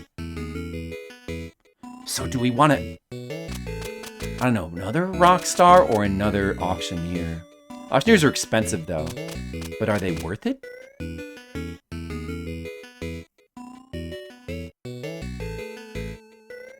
Maybe. I'm gonna take a chance on a second rock star, but we'll balance it out with a security guard. Let's try that. All right, guys? Monarchy, what's your Christmas dinner plans? We're gonna be having Chinese food. Especially dumplings. Oh, no! We've got to take a risk here, I think. I don't know. There's already good money here and resources. Should I take a risk? Let's take a risk. Oh! It was good. Alright. Kick this idiot out. Oh, no! Should we keep risking? Six total troublemakers. 3 left that could come. 3 left that could come out of the total. 3 out of 11. Less than one. I'll try one more. I'm gonna end it now. Winner bit. It's going good. UFO 50. I just. Guys, I almost forgot this, and Monocule, you need to know that I just won onion delivery. With the gold, not a cherry, but that took about 10 hours of grinding. I'm very happy about that. Now we're playing this game. This game's awesome. You know what? That's enough. That's enough resources. All right. Maybe another auctioneer. Dude, we can get more expansions now. Maybe another auctioneer with our 9. Or we should, at a certain point, we want to start stacking dancers. But one more auctioneer might be good. We need more money. We have 2 rock. I think 2 rock stars is all the rock stars we want. Maybe another security guard. I'm going to take another auctioneer. I want more money. I want more money. I know, dude, a lot of them are not easy. Winner a bit. But we're on a quest to get 50 cherries. And so far, I've got 16, I think. I've also been playing the games mostly in order. Pom Pom Pox, Merry Christmas to you. What's up? How are you doing? Onion delivery is tough. It's a fun game, but I think it might be the toughest game. I haven't played the shmups yet, though. People say that one, the vertical one, is really tough, too. It looks fun, though. I'm looking forward to playing it. Cool. Risky. I'm gonna risk it. Okay, got a security guard. Good. That was worth it. We got 2. Well, we got a rock star was the last person to come in. All right. That was kind of worth it. It was pretty worth it. I've tried to mostly play them chronologically. Yeah, I think it's cool to play them in the chronological order since the game also has this lore that unfolds as you play chronologically. I think that's a cool way to do it. I'm trying to mostly get a gold before moving on to the next game, but I've broken that rule a couple times. Now, I don't like to bounce. I can see why people would like to do that, but like, I don't need to bounce. The games are all they're all so good. I have no need to bounce. Some people are like, I like some games, I don't like others. I like them all. They're all good. Shmups are usually hard. It's going really good, Pump on Pucks. I think I'm at 16 cherries right now. Alright, so now let's start going for dancers. Let's go, and we get another one of these. I'm gonna go for dancers now. Come on. I might need another hippie. It's not enough. I think I need to take a risk here. Oh well. Merry Christmas to you. Well, this person's a good one to get rid of. We don't want to get rid of our rock stars, of course. I guess if you banned one rock star, we'd ban them both. But I actually don't know if that's the case or not. But I wouldn't want to ban them anyway, regardless. Well, it seems like you'd want to beat all the scenarios first before doing randomizer. I've only just started to play this. This is my second game ever of Party House. Alright, we didn't get too much, so I guess we'll just, for something better this time. Alright. Use security guard. I might want another security guard. I think I want another security guard. I better get another one of those next. We need more party safety, so we can keep accruing resources. Like, we have plenty of time, just need to keep the resources coming in steadily.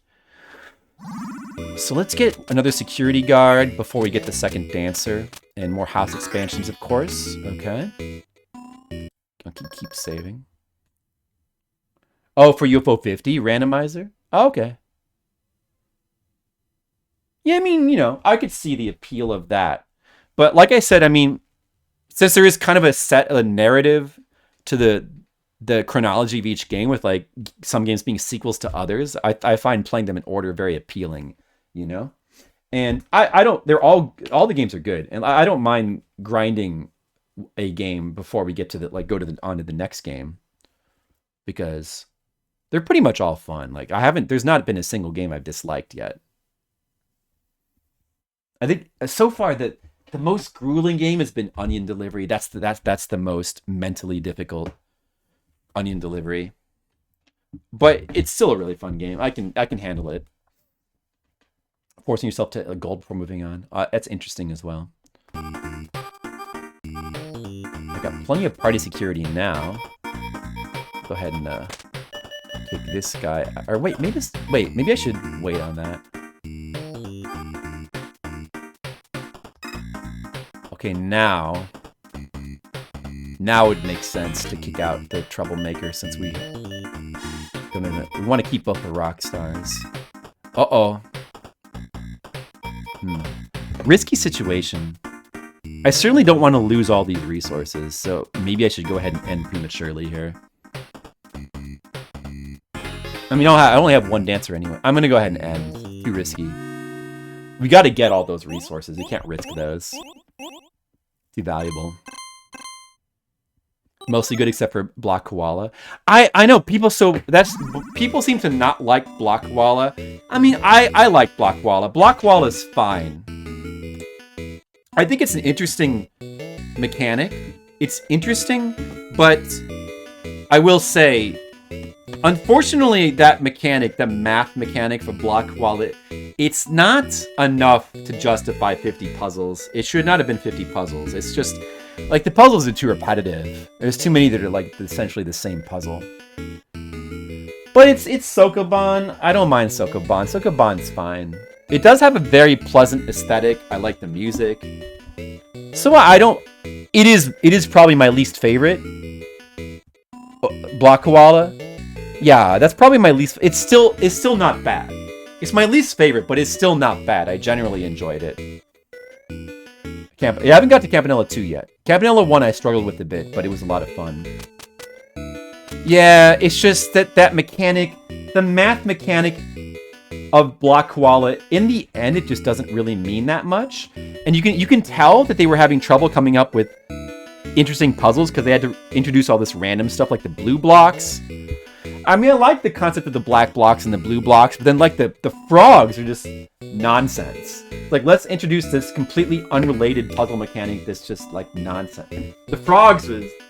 I think the frogs are the thing I like the least about. I just don't like... Dude, the frogs are so stupid.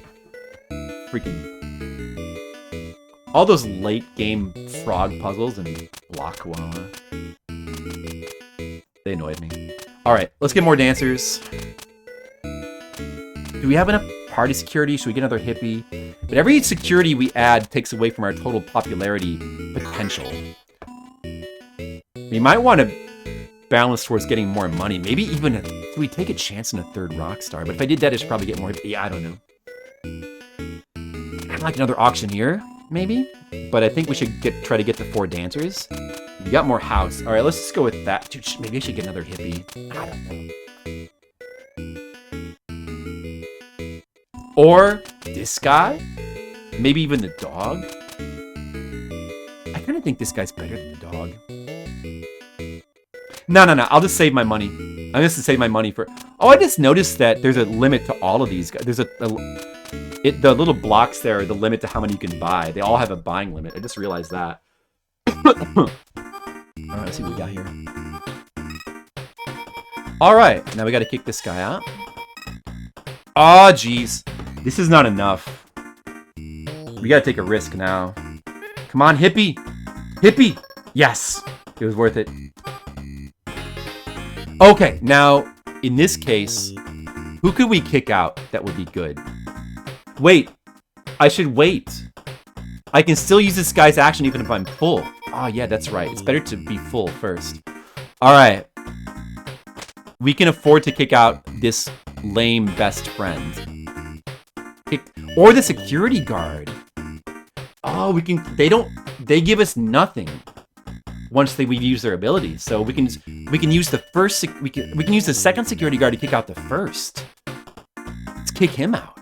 Oh, yeah, that's a good... Oh, that's right. It's a good use of him. Better than kicking out this one. We might as well keep that one popularity. Maybe... You know what? I should probably be getting... Should I be getting those guys that let you choose who you... I probably should be getting the choosing guys as well. Probably worth it to be getting more dancers in. I forgot about this guy. We probably want at least one of these guys, too. We need the last dancer. More house. I'm gonna get one of the choosers. Driver, yeah. Want something funny? Yep, that's the funny.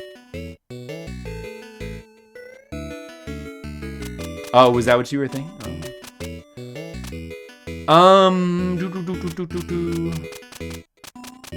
We still have 14 time. We don't want to start going for aliens now, do we? We could start going for aliens now, or should we try to get a little bit more popularity first? Like improved resource generation first. Maybe you want a bit more resource generation, like one of these guys might be good. This guy now, we have the cash to afford guys like this, or comedians. One of each of these guys. I'm gonna go for one of each of those guys.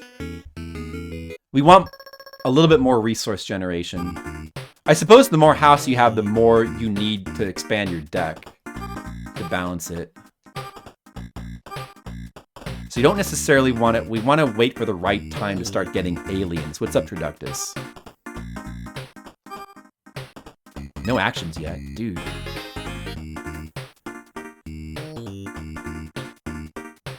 I gotta take a risk. I don't generate that many resources. Well, a decent amount. Should I take a risk here? It's worth it. Security guard. Okay. Get rid of this person. Yes!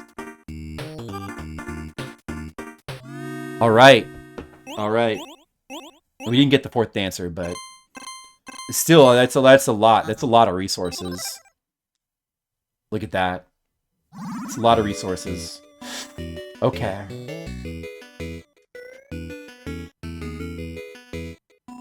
So you know what? I just realized... Security guards can kick out other security guards, which means stacking them makes more sense than hippies. Maybe I should get... It's not... These guys since they can kick each other out, it's not such a bad thing to have all of these guys. I'm gonna get all of them. And then we'll get a comedian as well. And I'm not quite ready for aliens yet. Maybe one of these guys too? Might be good. A little bit more actions. That gives us a lot of actions to work with.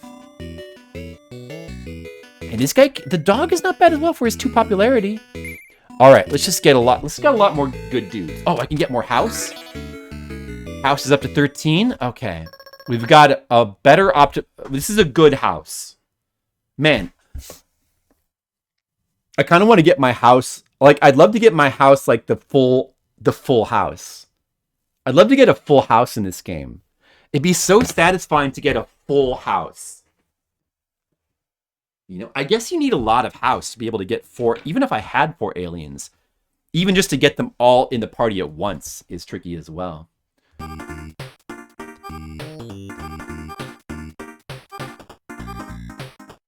I got a lot of security guards now, so I've got to take the risk.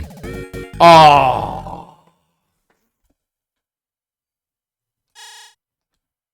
Who did I... Oh, okay, that's fine. I just clicked the buttons. Oh, well, that was my first police. But I had to take the risk in that case. It was worth it.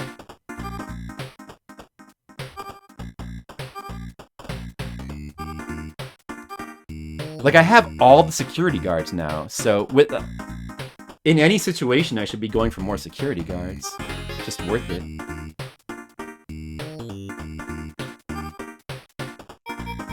It gives me a lot of flexibility. Alright, well, despite having all of them in my Rolodex, we didn't get any of them.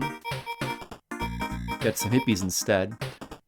So, oh, dude, I wasted... Ah, shoot, I got 2 of these guys. I got 2 of these guys. I can only use 1 of their actions. Damn it.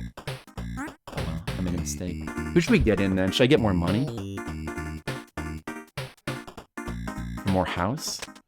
Or should I start optimizing for more? I can handle one of these dudes. One of these dudes probably makes the most sense. Oh well. There is something cool if you get the full house. Well, I'm just going for a win at the moment, but it is something I would like to go for. TGIF producer in the late 80s says what? Alright, I can get more house. At this point, I think I should probably just be going for aliens. I think now is the time to start going for aliens. So I'm going to just save all my popularity for that, I suppose. Yeah, probably. I mean, I could get one of these dudes. I could get a couple of these dudes, maybe. These guys are pretty good popularity. These guys as well. Pretty good, although they cost you money, but who cares? Comedians are kind of good to get. I mean, more, I don't know. Maybe I should get one more of each of these. Ah, dude, yeah. I'm going to get one more of each of these. Okay, after this, I'm going for aliens. The cat. Alright. Use the security guard. We got a second security guard to use now.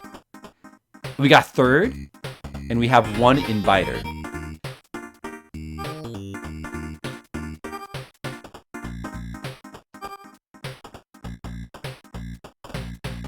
So I'll just pay attention to the inviters, I guess, for now. Security guards can boot themselves out, if need be.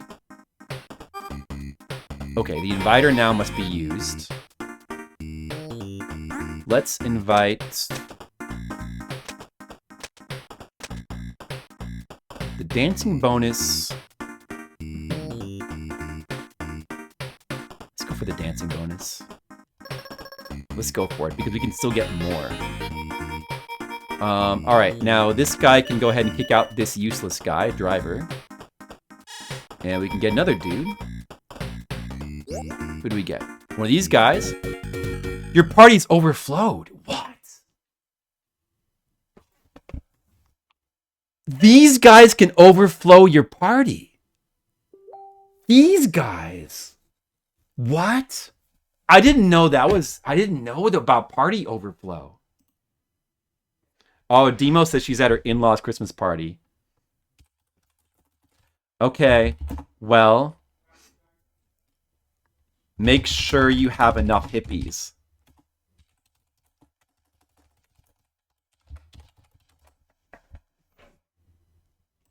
All right. Dude, maybe these guys actually suck. Mr. Popular is an asshole, just like me. And I am also a Mr. In real life, I'm kind of Mr. Popular. But I probably might overflow McCaranice's party if I ever get invited. So I don't think McCaranice should invite me. He should invite a smoking monkey instead. Mr. Popular, you stupid son of a bitch! I don't know, get rid of this idiot. Oh, I should have got rid of the other guy. Okay, well, whatever. I didn't know that could happen. I could still win, though. We still have a decent amount of time. I think we still have a chance. Damn.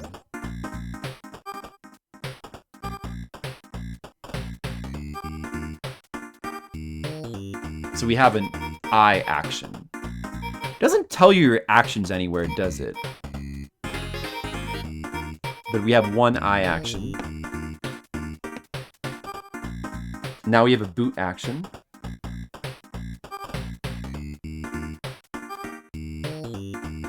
Party's almost full. Okay. I guess we could go ahead and just invite somebody in and then boot whoever we don't need. Then use the I to see who's next, right? We could use the I now.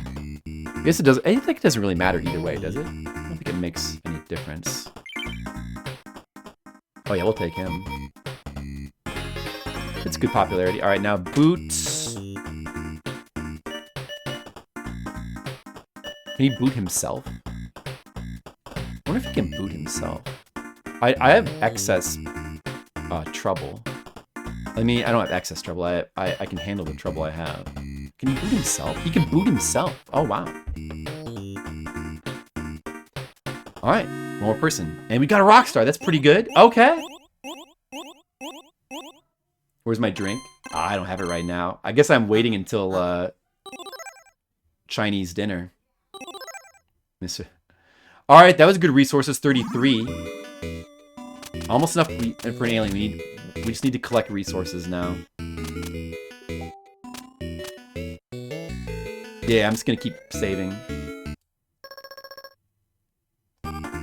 Because like getting more, I feel like getting more Rolodex at this point would be pointless. It's just excess because we don't really have the room in our house for it. So just keep hoping for the best. Uh-oh. We need to take the risk. Oh. Almost Merry Christmas to you, Monocule. Oh, bummer.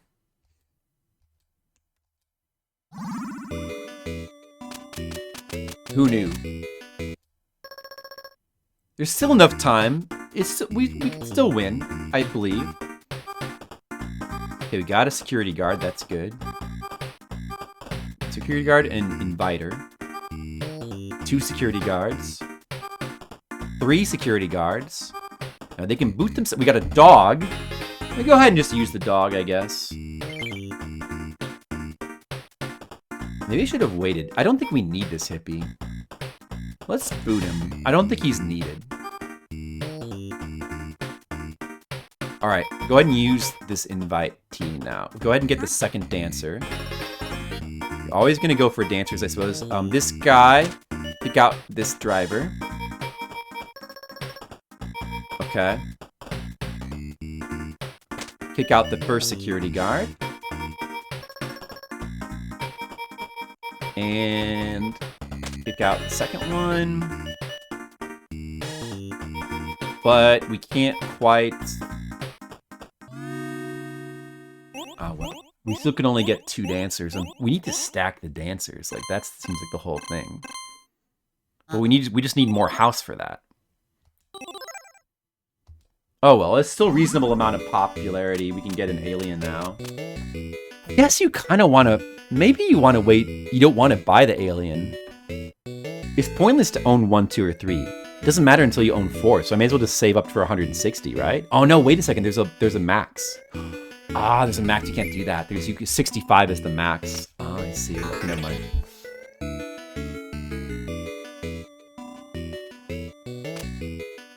I mean, we have to buy them as we can afford them.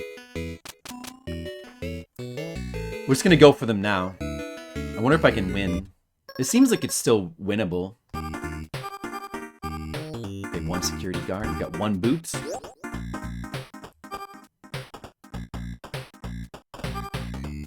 Two boots.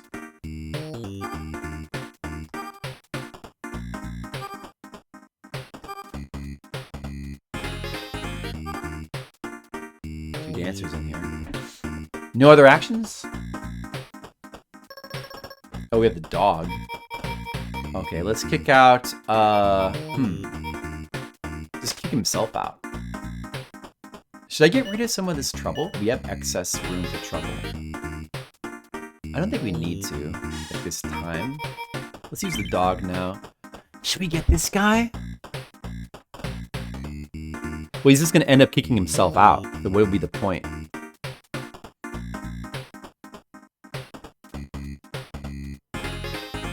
There's nobody else we need to kick out. It makes no sense to get this guy, I think. There's nobody we want to remove. Like, not at the cost of, like, like, we don't want to, like, replacing this guy would be, you know.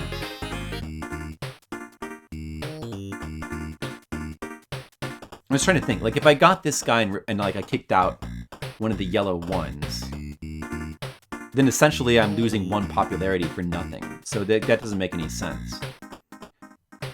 We have enough, yeah, there's no reason to get this guy. There's no reason. I'm gonna boot him. Okay, so now we have 1 more boot to use and that's it. We still have excess room for trouble, so we may as well boot himself. And then see who the final person is. Maybe I should get more of those inviting people. Dude, like, man. I think I'm making a mistake. I don't know. But I think that maybe I should have been getting more of these guys. Especially in combination with the dancers. These guys are actually really good, aren't they?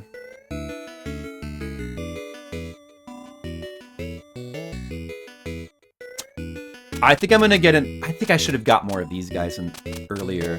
Maybe. I don't know. But I'm gonna go ahead and get one of these guys. I'm gonna get 2 of these. And maybe I should have been trying to get more money, too. I don't know if I still don't have enough house, maybe. This is just not enough house.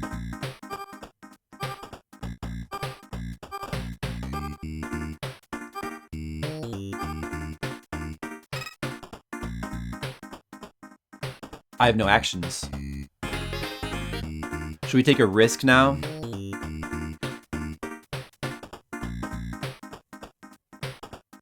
I think we gotta go for it, since there's dancers still in there. Oh, security guard. In this case, we actually need him to get rid of some of this risk. Okay, that's good. Second dancer. Okay. It paid off. Paid off a little bit. We have 2 aliens right now. I have all the dudes that invite. I could get more dogs. I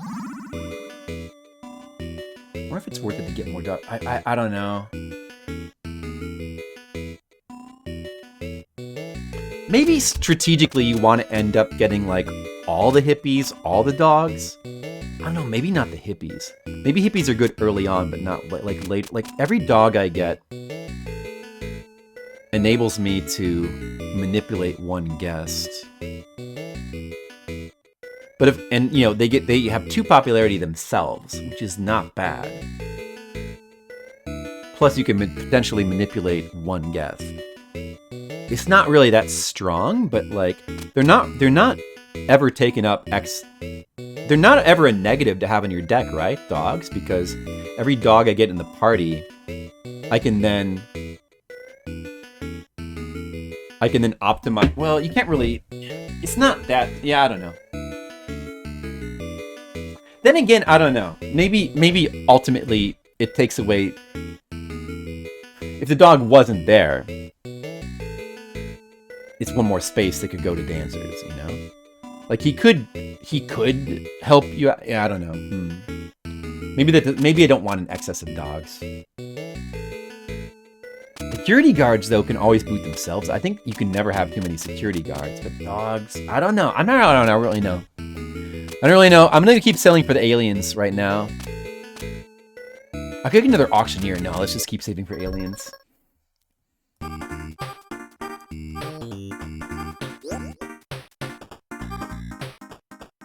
Now we have an invite. We have too much trouble. Let's remove a little bit. Still too much trouble. Okay, let's, in that case, invite a security guard to mitigate this trouble.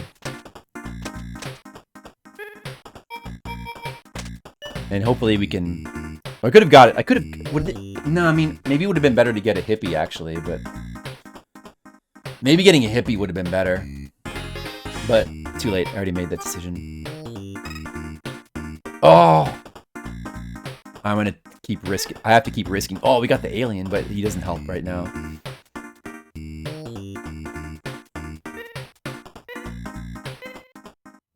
Okay, I'm gonna just take this. I'm gonna take this.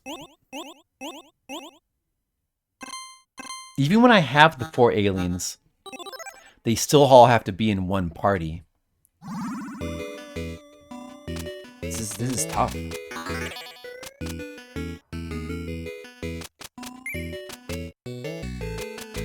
Aliens are infinite. Oh, you can get more than 4.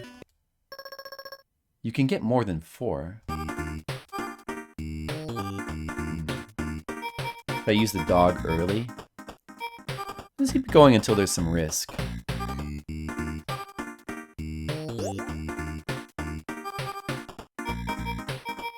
So what actions do I have now?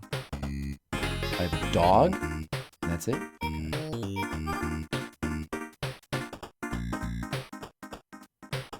I'm gonna go ahead and use the dog.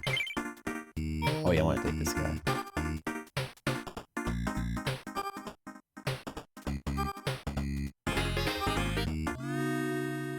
Oh, that guy didn't get to get used. Oh well. I think I have 3 right now. I think I have 3 aliens. So I'm gonna get to 4, but I don't know if I'm gonna be able to get them all in one party. I'm running out of time.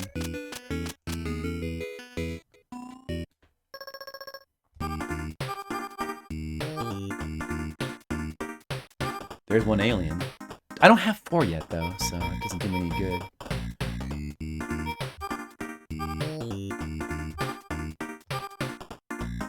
Two inviters. 3 inviters. Nice. Now see, if I had 4 aliens in my deck right now, let me just double check. I could win instantly because of those 3 inviting dudes. But, how many do I have? So there's 1 in the party, and there's 2 more. Now, I only have 3. That's what I thought. Like, if I had the 4 aliens now, this would be an instant win scenario.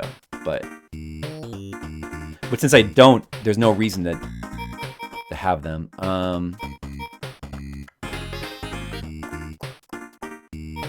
May as well keep inviting. Okay, now I need to start using these dudes. Let's see. 4 dancers would make sense. I suppose this, and then we can do one more thing. Get these dancers in here. Alright, 4 dancers. Now who do we want to boot? One of these idiots. And we can get one more person safely. Oh, and then we didn't need the alien. Alright. Well, that should be a ton of popularity. Now we have the 4. Now we have the 4 aliens. But we only have, like... How much time do we have? We have 2 more parties left to get... Now we have, I guess, 2 more parties left to actually get them all together.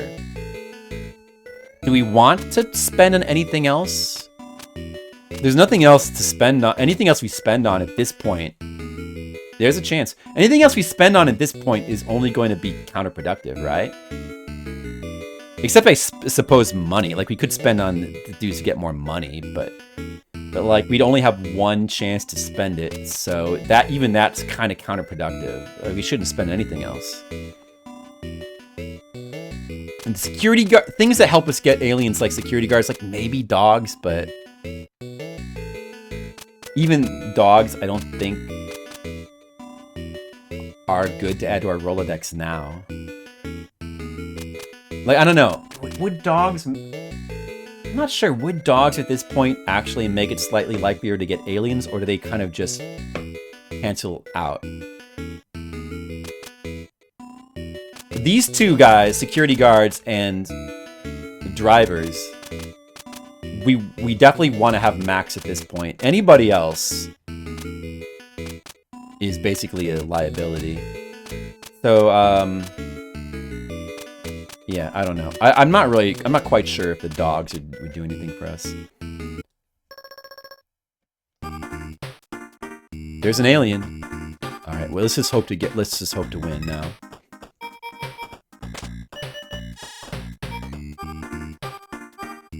Two aliens. We could get some drivers, would be really good.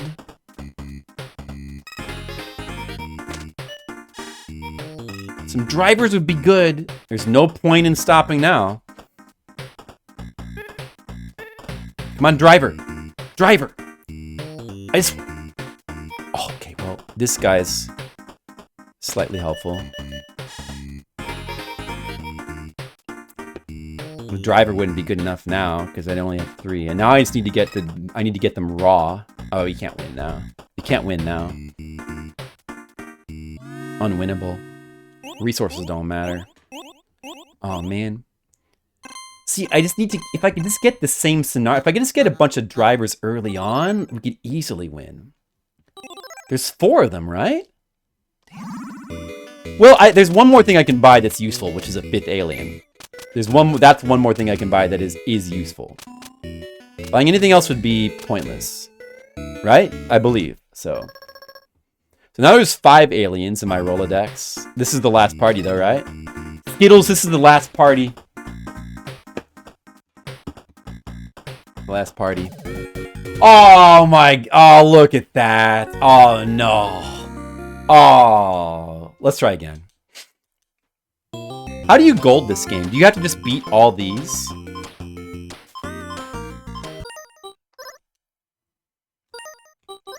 Hold on a second. Let me just check how you gold this.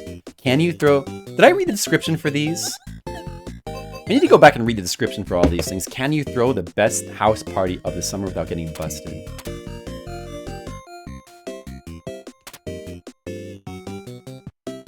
Most capacity. Beat all 5 scenarios. Ah, okay. I see it. We haven't even beat 1 yet. Beat 1 scenario. Do that soon enough. Many of the game's partygoers were based on our friends and family. Huh. I want to go through and I don't know if I've read all the lore. Let's just go through and read it all again. You know what I need to do? That I keep putting off? I need to rate all these games. I wanted to rate all the games in this package.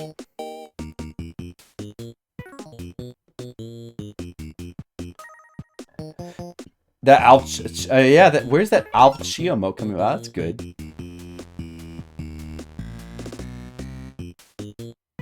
Oh, I didn't know that. Wow. Alright, Barbuda. Game started out, developed secretly on company time. Almost got Orson Peter fired. Moon Quarry is a bug problem. First game by Alex Systems after co-founders Chun and Smolsky decided to move away from business software. Minpec. riding the wave of Ninja Mania, Ninpec was the first implementation of scrolling LXX. Nice. Conceived by hardware specialist Jerry Smolsky, Paintshade solidified his new role as game designer. Early game to take advantage of the LX2, which allowed for more colors per sprite. Mortal. Mortal is a really good game.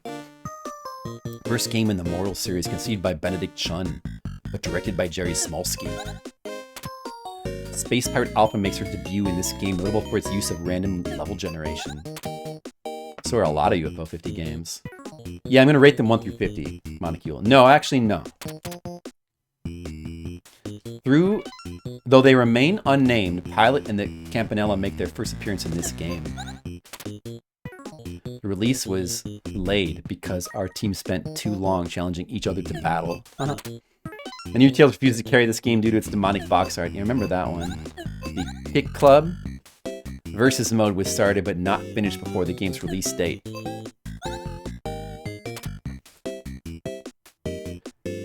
Ranking them all in order. Well, that wouldn't be too hard if I rate them all. Like, if they all have ratings, it's not too hard to rank them. I could. Yeah, Valorous is really fun and addictive. It's kind of frustrating, but... And it's like, you know...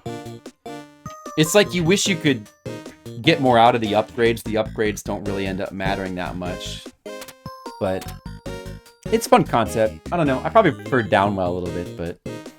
Originally, combat was turn-based, but it was deemed too slow and replaced with automatic fights. That reminds me of Famicom. I feel like that's there's Famicom games where like both are true, where that are like this sort of in a way. Well, most Famicom games are more like moving your pieces slowly around the board game thing. I can't think of any Famicom or NES games that have this sort of very streamlined board game presentation offhand. They're much more like Fire Emblem. They tend to be like very plodding and slow to play through, but there's some that have the turn-based battles, and there's some that have automatic battles. The automatic battle ones tend to be much more fun.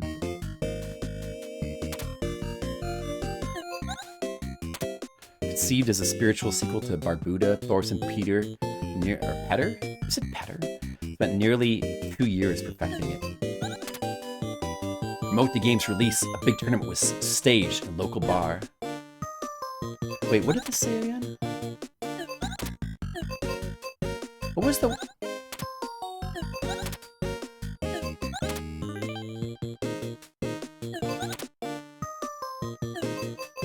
Which is the one that said that they got preoccupied with... Oh, is it this one?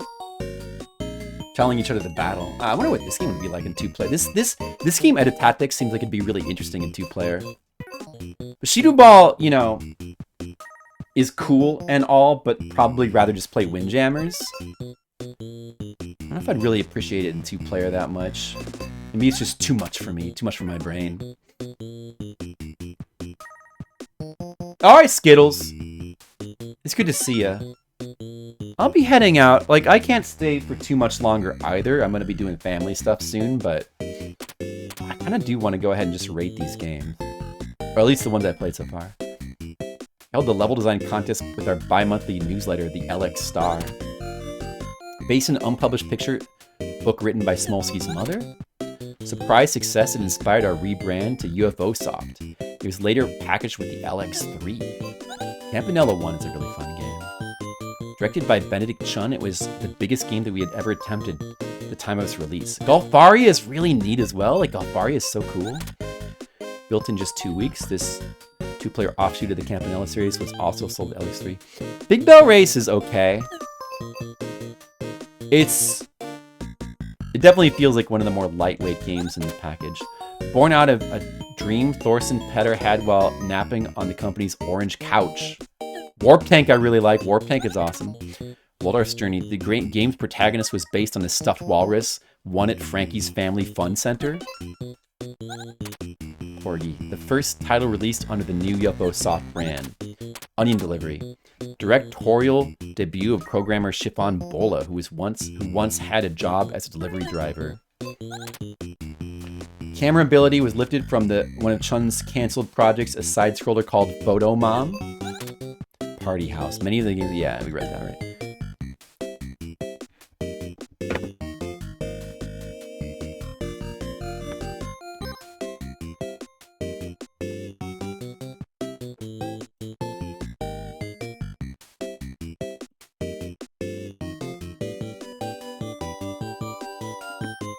I think it's time to start doing some rating. It's time to start rating these games. I pretty much already know that UFO 50 is definitely going to be double, like it's gonna be, this is gonna be its rating. I don't know, maybe a 9 for the soundtrack, but I want it. It's just such a, I don't know. The soundtrack could be like 9 or 10. I can't see it being any lower than that. And it's definitely going to go on my list of top games here. I don't quite know where yet. But we'll put that aside for right now. But as far as like the individual games go, I'd kind of like to start rating them and thinking about which ones are my favorites. I feel like Barbuda is up there as a favorite. See, this is one of the only ones with actually no music, I believe. There's no music at all. Bug Hunter has no music, but it has a couple of jingles.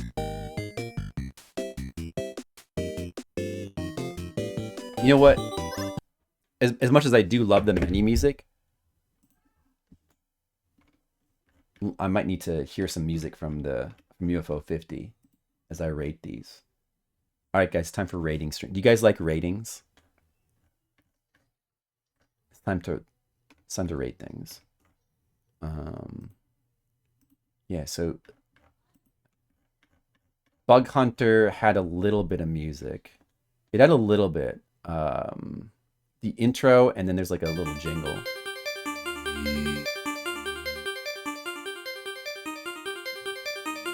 Bug Hunter is really, I really like Bug Hunter too. I mean, we were talking about the strategy games and Avianos, but like Bug Hunter is really good too. Like, even though I've cherried it, I want to play more of it.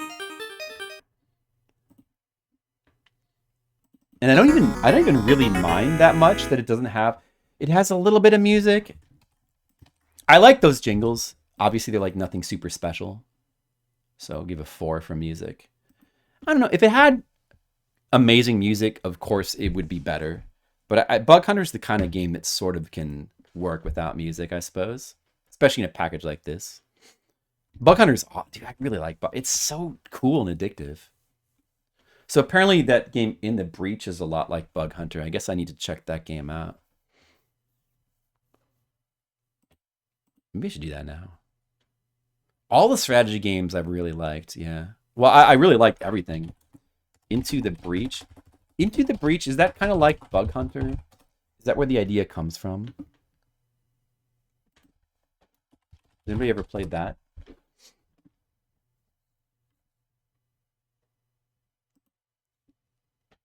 just want to see what that's like real quick. Please don't make me watch these ads.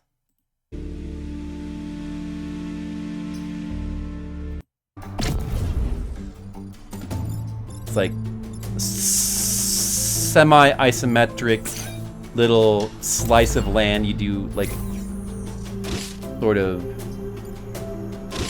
mini little Fire Emblem battles on.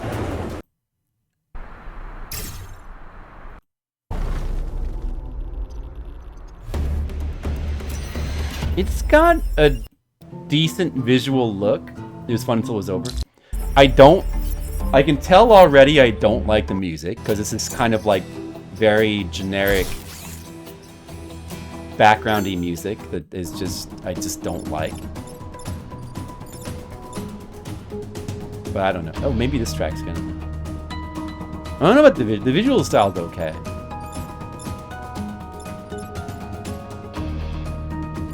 No, I don't like this music at all. I kind of don't like the music. The presentation is okay, but it's Like, I don't know. It's like kind of not quite good enough. I don't really like those portraits that much. I don't know. Like this, I don't find this as that appealing aesthetically. It seems like it's probably decent. It doesn't quite look like. It seems different from Bug Hunter too, because you're not just like moving one guy around a thing, and it just looks. It looks more. I don't know exactly how this is working. It seems a bit more conventional than Bug Hunter. I don't know, like the way that Bug Hunter works is pretty, unique with its like the little like purchasing the different moves, and then the moves replace other moves, and you have your little deck of moves to choose from. I'm sure there's probably other games that are like that, strategy games, but yeah, I find even with its no music, I find Bug Hunter's aesthetics way more appealing than Into the Breach. I probably wouldn't really want to play that. I don't know. I mean, it doesn't look bad or anything. I just don't find it appealing. Bug Hunter, I find very appealing. So, to me, Bug Hunter's an 8. That gets a 3 from you. Wow, what a swing! I find it so. It's a simple game, and it's like it almost feels like it's one of the ones they didn't put as much effort into. Except it's just something about it. It's just so appealing. I want to play it more. It's one of the games that even though I've cherried it, I want to play more anyway. Ninpek is good. Ninpek is good. I like what it is. I like that it's a Sun, that it takes inspiration from Sun. Like you never see that. That's really rare. Just for that reason alone, I like it, and it's well done. The music is definitely not some of the better music in. It's definitely some of the weaker music in UFO 50, but it has a certain charm to it anyway. But I don't hate it. I mean, I don't know. Maybe it's a 5 actually. But the music in Ninpek kind of sounds like I feel like this is one of the tracks he spent less time on, but yet it still kind of grows on you. So I don't know. I like Ninpek. I don't know. Maybe it even should be a 5. No, I mean, Ninpek is good. It has some really cool things going for it. Like, oh, this is probably too loud. I'm sorry. Wait.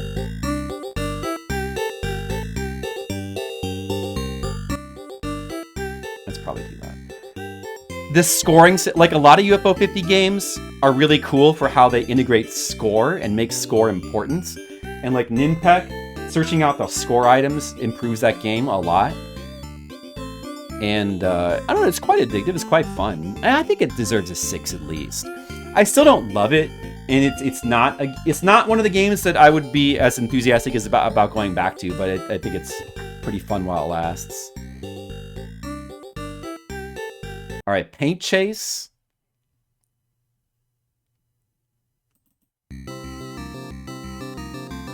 Paint Chase is a game that at first I found a little bit frustrating, and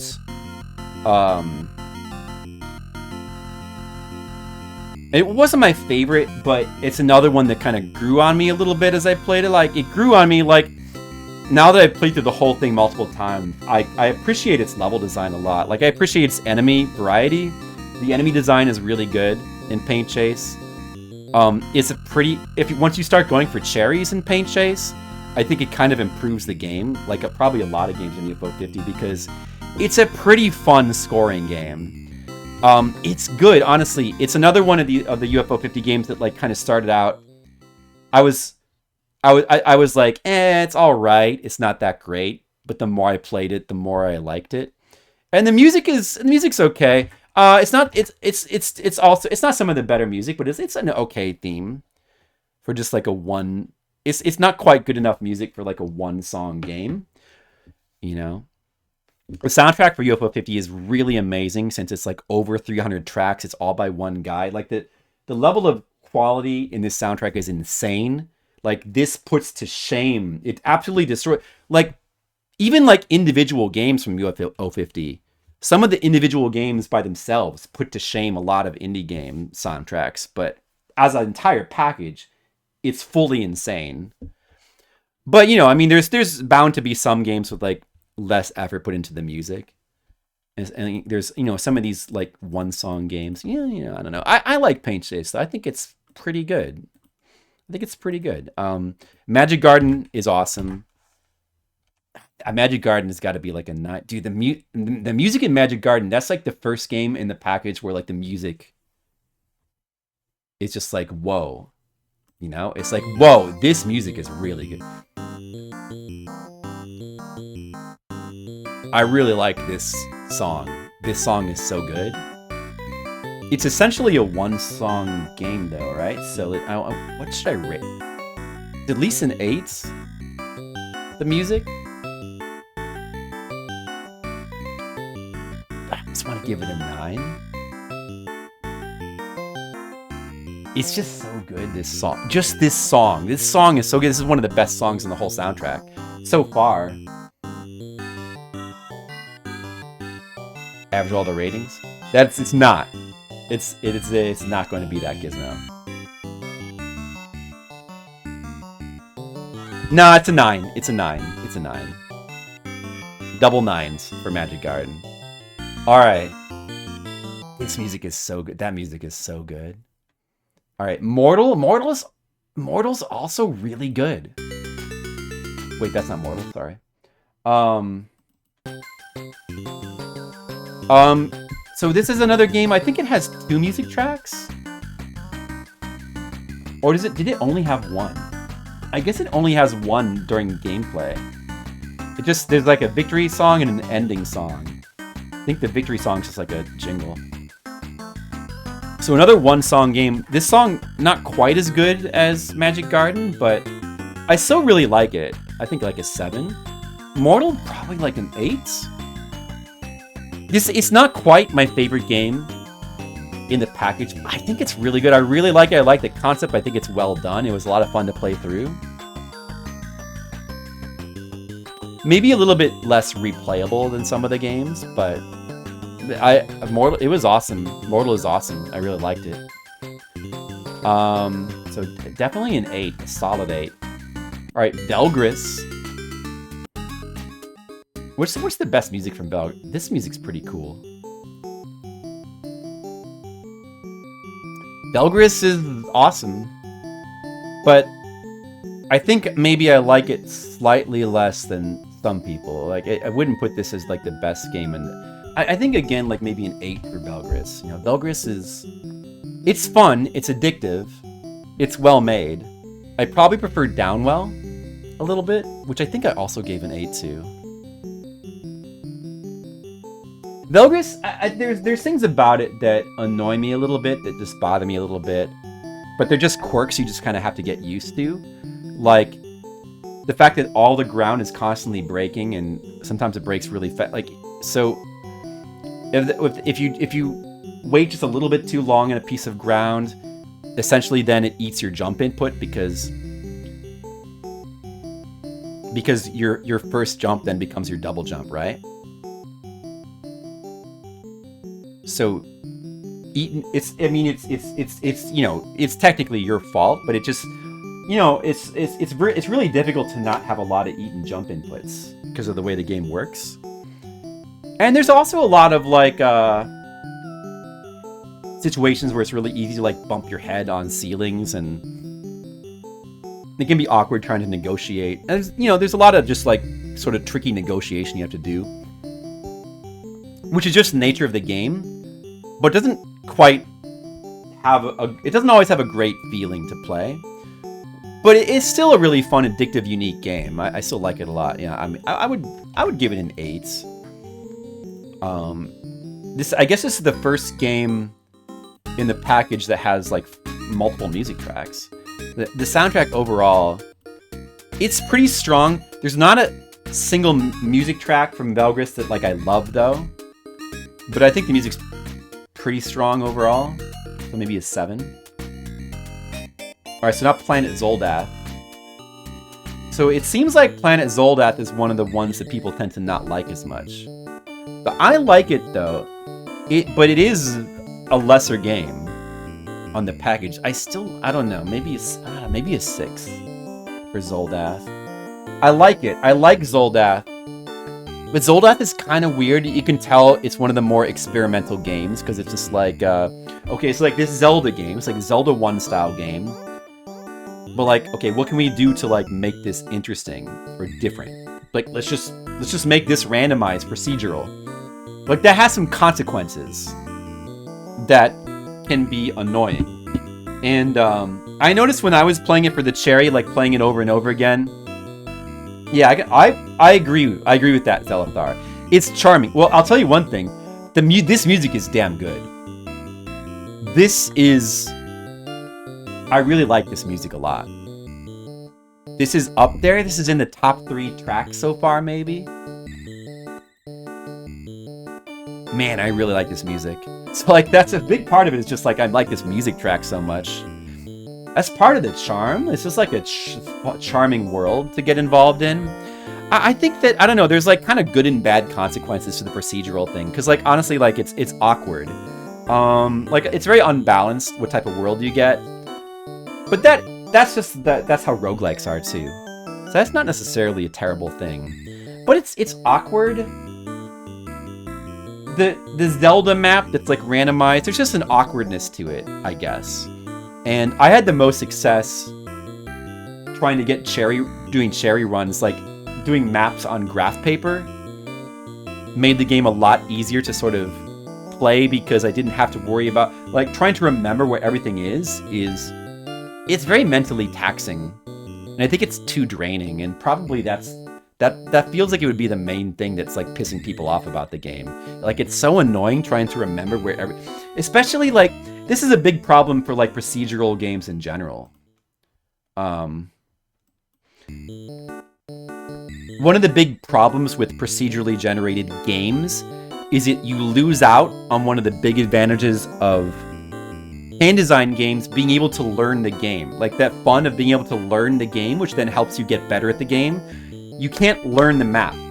People often like kind of talk about like games being about memorizing as like a bad thing, as a negative, but being able to memorize a game and like having that aspect helping you to get better at a game, that's actually an advantage for a lot of games because it's satisfying to,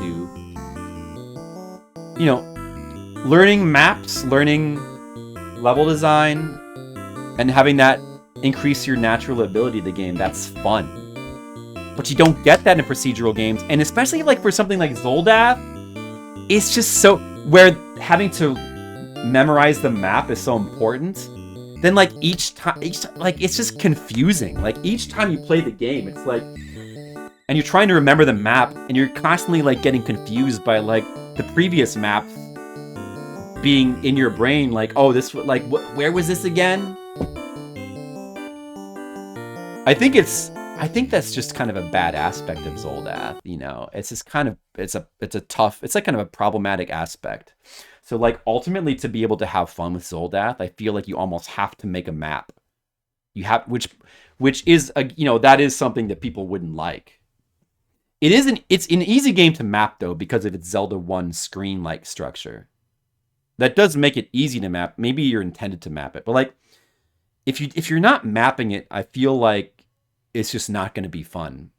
You don't need a map. It's a very small map. You need the map because your brain, unless you're just really good at remembering shit, I just feel like it's going to be confusing. Like most people are going to get the maps confused, especially if you're doing multiple runs. Like if you're only doing one run a day, then maybe you don't need it. But like if you're doing multiple runs at a time, I don't see how like most people aren't going to be confused by the map, by remembering stuff. Like you really don't need a map vocab. Are you telling me that you don't play Zoldath? You're not like forgetting where stuff is or getting confused? Like where was the start again? Where was this? Where was that? It was a big problem for me. No, well, it was a big problem for me. I feel like that has to be a big problem for most. Like I have better spatial awareness and map awareness than most people. Maybe you're a genius. It's a new seed. Yeah, but it all gets jumbled in your brain.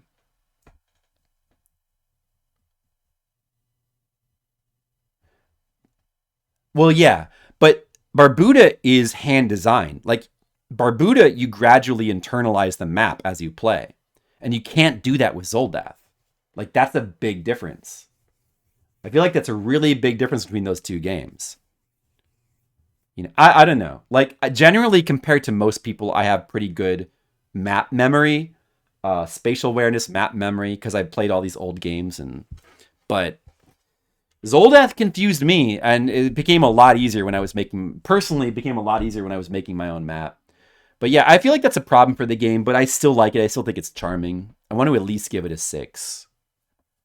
I think it's fun to play. It's fun enough, and the music is so good. Anyway. But it is one of the weaker games, probably. So, Atata Tactics. This music's actually really good, too. Tactics. Really good concept. It's not my favorite of the games, but it was quite fun to play. I ended up getting the cherry pretty quickly, so I played this a lot less than a lot of these games. But I really like the music. I would probably go as high as 8 for the music.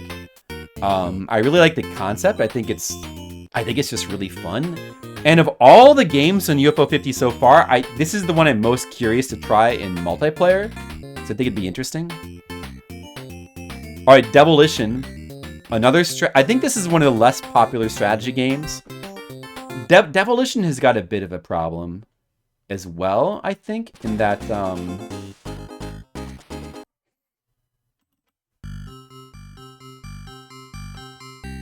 The thing with Demolition is you kind of almost wish that there was like a visual aspect. Like, you have to kind of, as you're constructing your little, like, it's a great concept.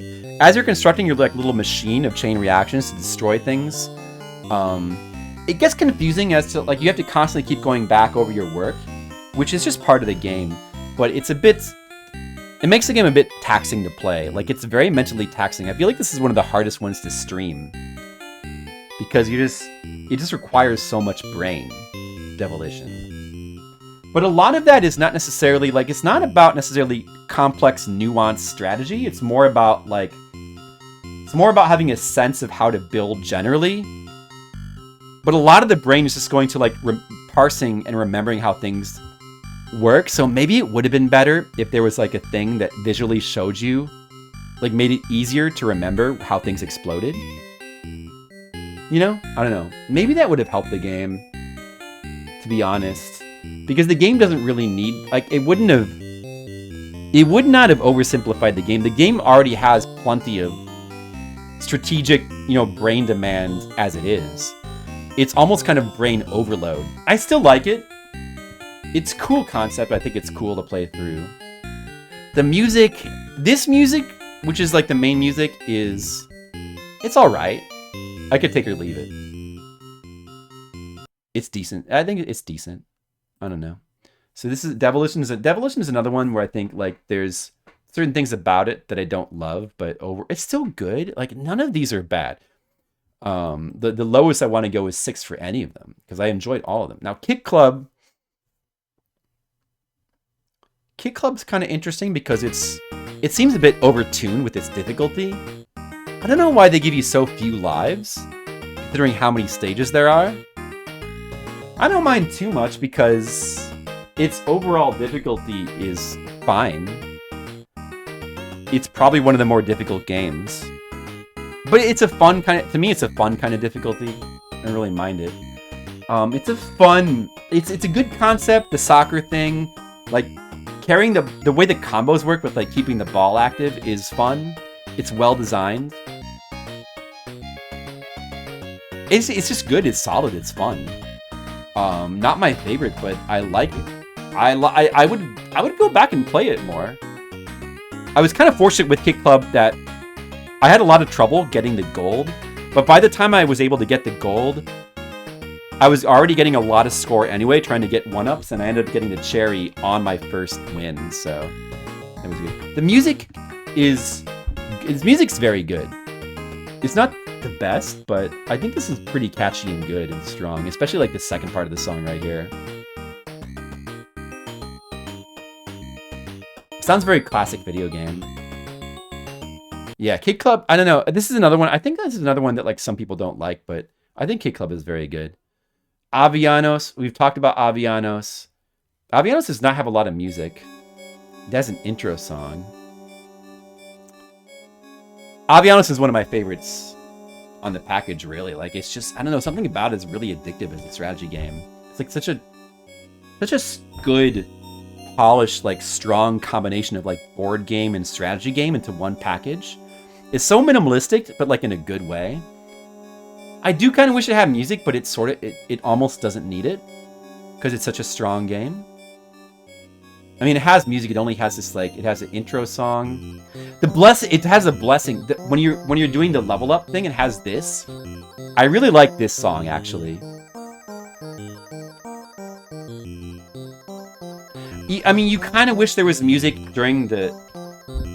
Now, some people might say that for strategy games like this, it can be good to not have music. To, like, it's kind of... Having that kind of just dry, no music gives you a little bit more, just more of like a laid back feeling for your brain, like a little bit easier to think. But with the right kind of music, I think it's always better.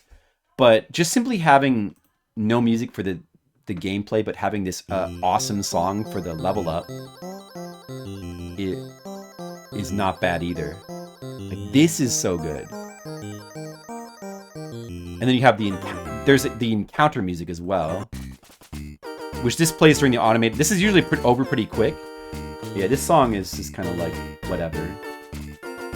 You usually only hear about 3 seconds of this. I love Avianos. I would go as high as I almost want to go a 10 for it, but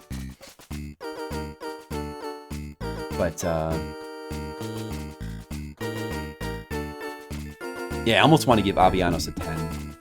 But I think I'll stick with the 9 and then 6 for the music.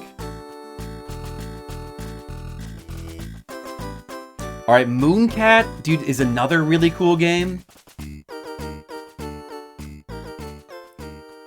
Hold on a second, I got lost in my soundtrack here. Mooncat has some really cool music, too. Mooncat is awesome as well. This seems to be a favorite of people I've noticed, which is surprising since it's got the weird controls. And some people like hyped up the controls and be like, oh man, the controls are so weird. It's like, they're really not, the controls actually make sense right away. I had no trouble with the controls. It's such a strong case for like unintuitive controls sometimes being really good. Actually, like, Mooncat is, I think it's a good example of like a very intuitive kind of unintuitive. Once you get past the initial kind of weirdness of the controls, they feel really good. They actually feel... Like, when it comes down to it, like, intuitive controls are very overrated. Like, intuitive ends up... If games lean too hard into being intuitive, which is just, like, basically ends up meaning, like, accessible, it comes at the expense of, like, interestingness, you know? It doesn't matter if it's easy to acclimate to. What matters is if, once you acclimate to it, that it's interesting, fun, cool, and original.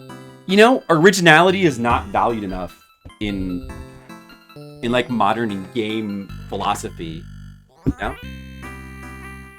Originality is so important, and sometimes it's worth sacrificing.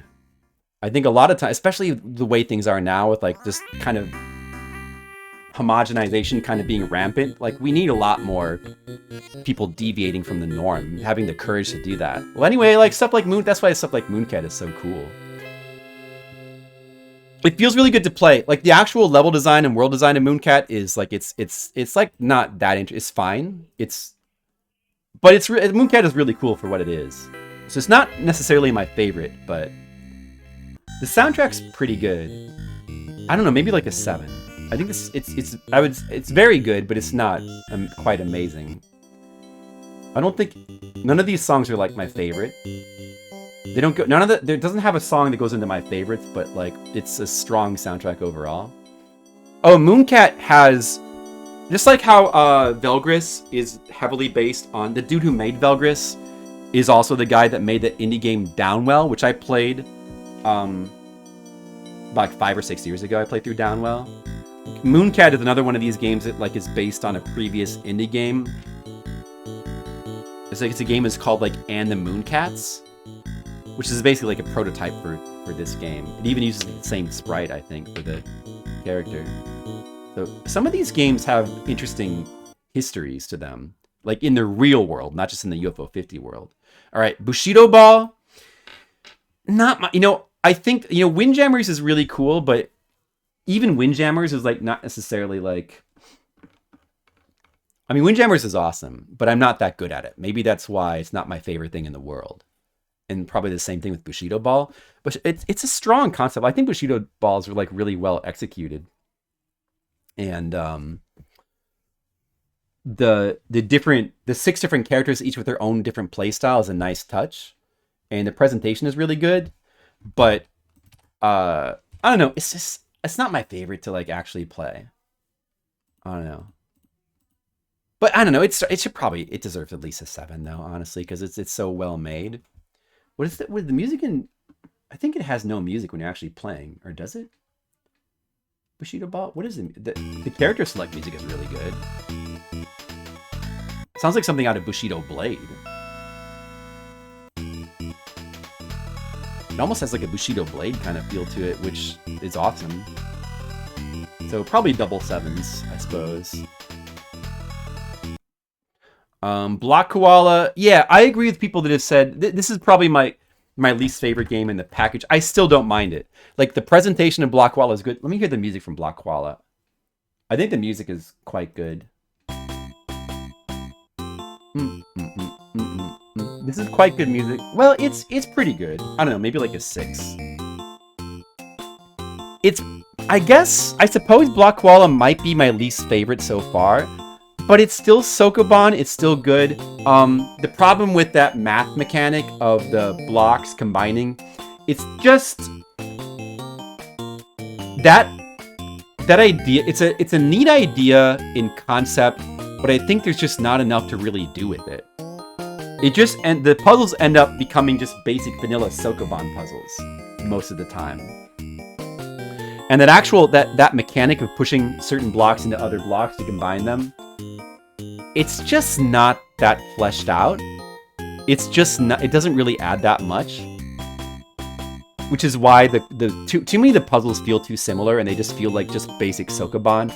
So what you end up having is a little bit of a weird Sokoban with maybe too many puzzles. But I don't mind Sokoban. It's fine. It's certainly not a bad game, Block Koala. To me, it's not bad. I enjoyed playing it, but it is on the weaker side for UFO 50. So Camouflage is pretty interesting. Because Camouflage is one of the ones I played the least. I cherried it so quickly. It's a good concept. Now, Camouflage, I'm glad it has like this button that lets you just visualize all the places you can that are danger zones, I guess. Which is, if it didn't have that, it would have the same problem as Demolition, like probably even more so. It's way too hard to like visualize where you can go and where you can't go. So I'm glad that it has that. Even with that, it's a game that's deceptively simple. Like, it seems like it should be simple, but in practice, it's surprisingly hard to like visualize where you can go. Which is not such a bad thing. I think it's a good, solid puzzle game. But,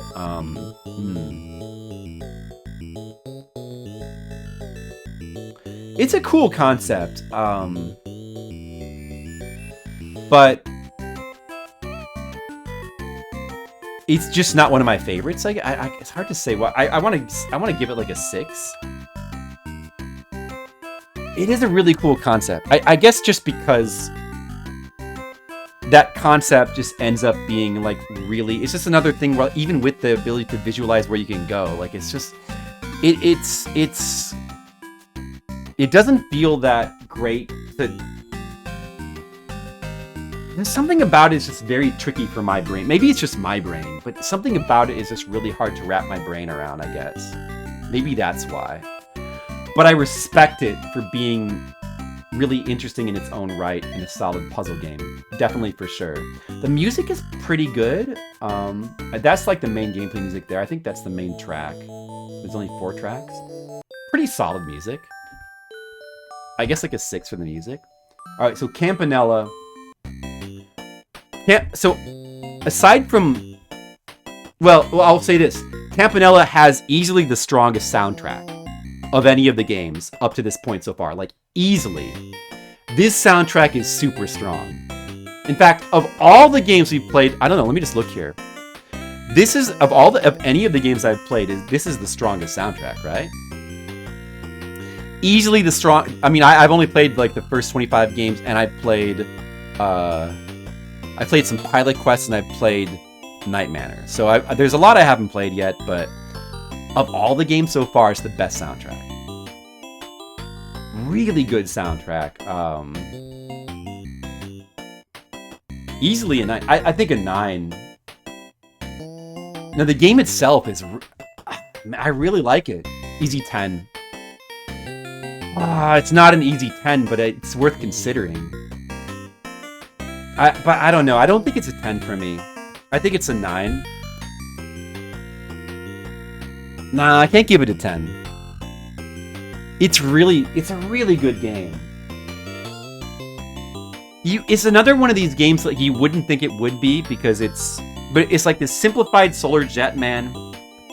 There has to be other games that play like this, but I don't really know of any other games that play quite like this, because it's not like Solar Jetman. It's not like one of these momentum style games. It's a simpler mechanic of just like kind of bobbing, like pressing the button to kind of bob, as it, like almost if you were in like a water level, but it doesn't feel like water. It feels like, I don't know. Are there any other indie games that play like this? Dude, this bonus stage music is phenomenal. This is like at the level of like classic Konami music. And that is saying a lot, because no indie game ever reaches that level. Never. Almost never. This is, God, Moonlander. What is that again? Moonlander. I don't know what that is.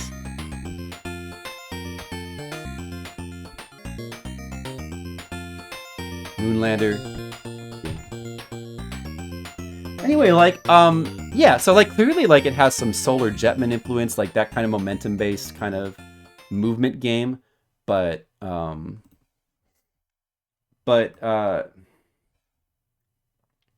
it's very simplified, like, it's very arcade-like, like, each screen being a single screen. It's got that kind of early arcade feel, but it's, like, polished at the same time. Oh, it's so good. Campanella. And it feels like, I think a lot of people, maybe me included, like when you first start playing, it's like, oh, this is going to be annoying because, like, you know, it's too punishing. Like, it's so easy to, like, accidentally, like, kind of bounce into a wall and die. But the game, like, gives you so many lives. It's got such a satisfying score system where it's so easy to rack up lives. One of the best live systems in the whole thing, in the whole package. Dude, music like this is so good. I just want to listen to the whole soundtrack.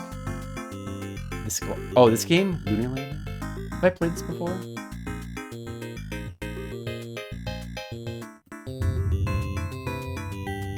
No, but this is just like Solar Jetman, though. This is a momentum-based game. It's not like... It's not as simplified. No, that's just like Solar Jetman controls. It's not the same thing at all. It's not... Like... Campanella is much more streamlined than a Solar Jetman game. It's streamlined, but it's also arcade-like. It's like, oh man, I keep losing my place on my soundtrack.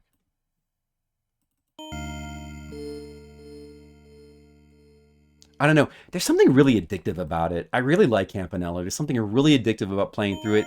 And like, I think it gets even more fun when you start hunting down the coffees. It's like, where are they going to hide it here? Like, start looking at like suspicious spaces and like exploring the map. That's fun in its own way. Campanella is really good. It's just really... I can't quite go 10 now, but it's really good.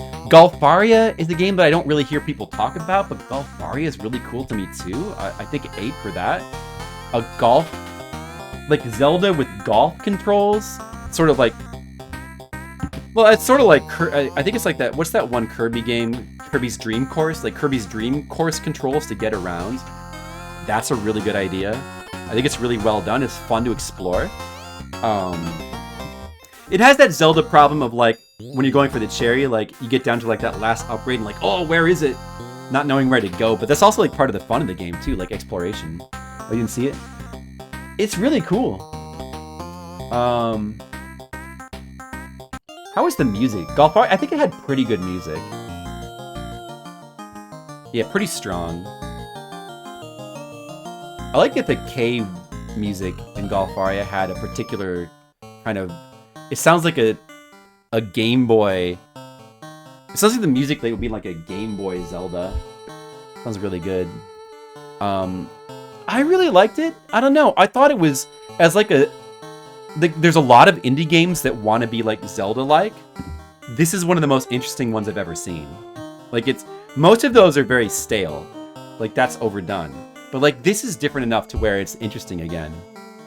It's like one of the better creative Zelda-likes I've seen. I really liked it. Big Bell Race is okay. There's not really that much to it.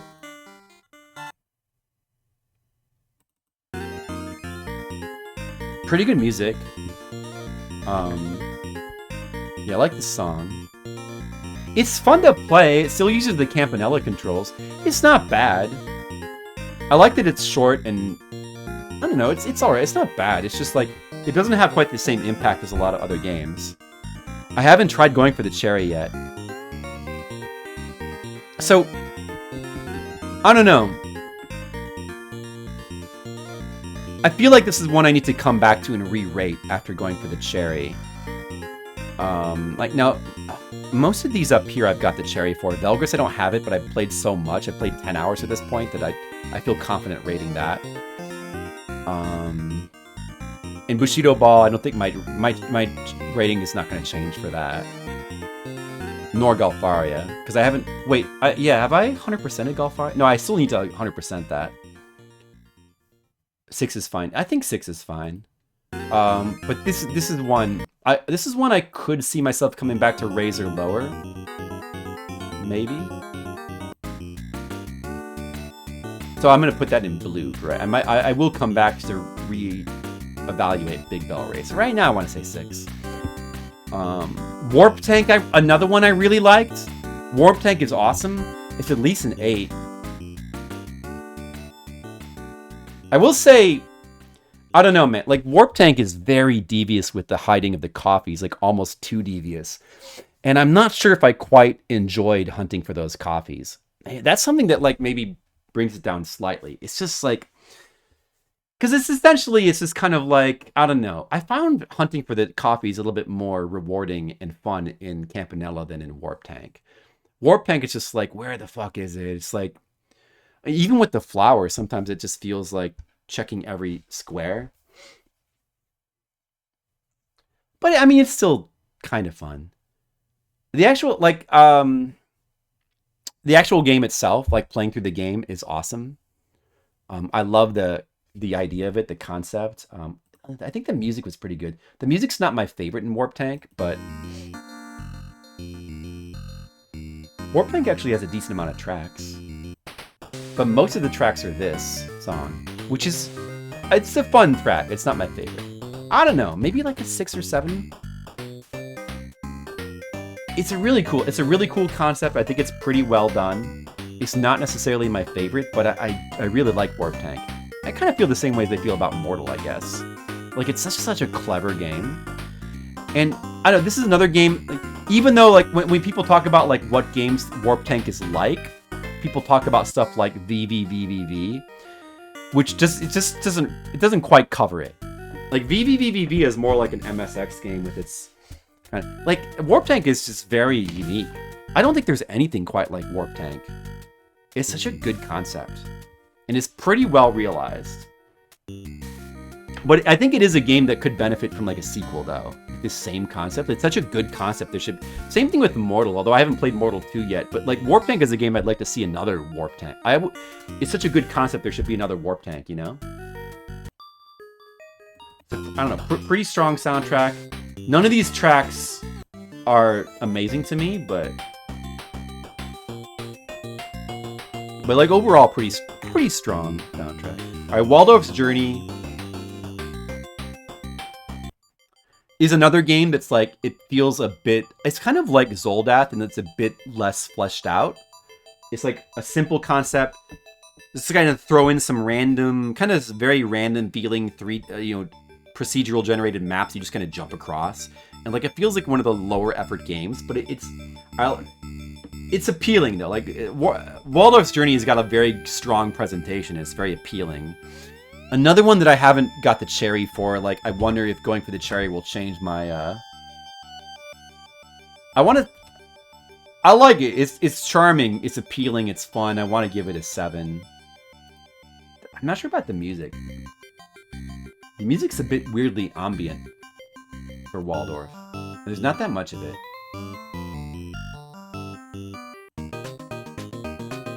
What's this battle? I don't know what the heck that is. This is the music you hear most of the time. This is one of the more, like, kind of ambient tracks. It's kind of nice. It's pleasant, but I feel like maybe something a bit more upbeat. I don't know. It's good. I do like it. I don't know. I guess I'll give a 6 for the music. 2-player. That would be interesting. It does sound like it'd be interesting. All right, Porgy. Porgy's the game that I started out not liking that much, and it grew on me a lot. I don't love the aesthetics of Porgy. I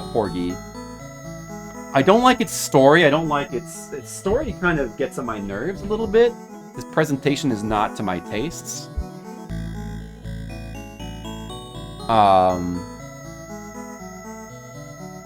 And it has a lot of it's very, very backtracking heavy. That's kind of the whole concept of the game, is like to find stuff and bring it back. I like that. I like the backtracking aspect of it.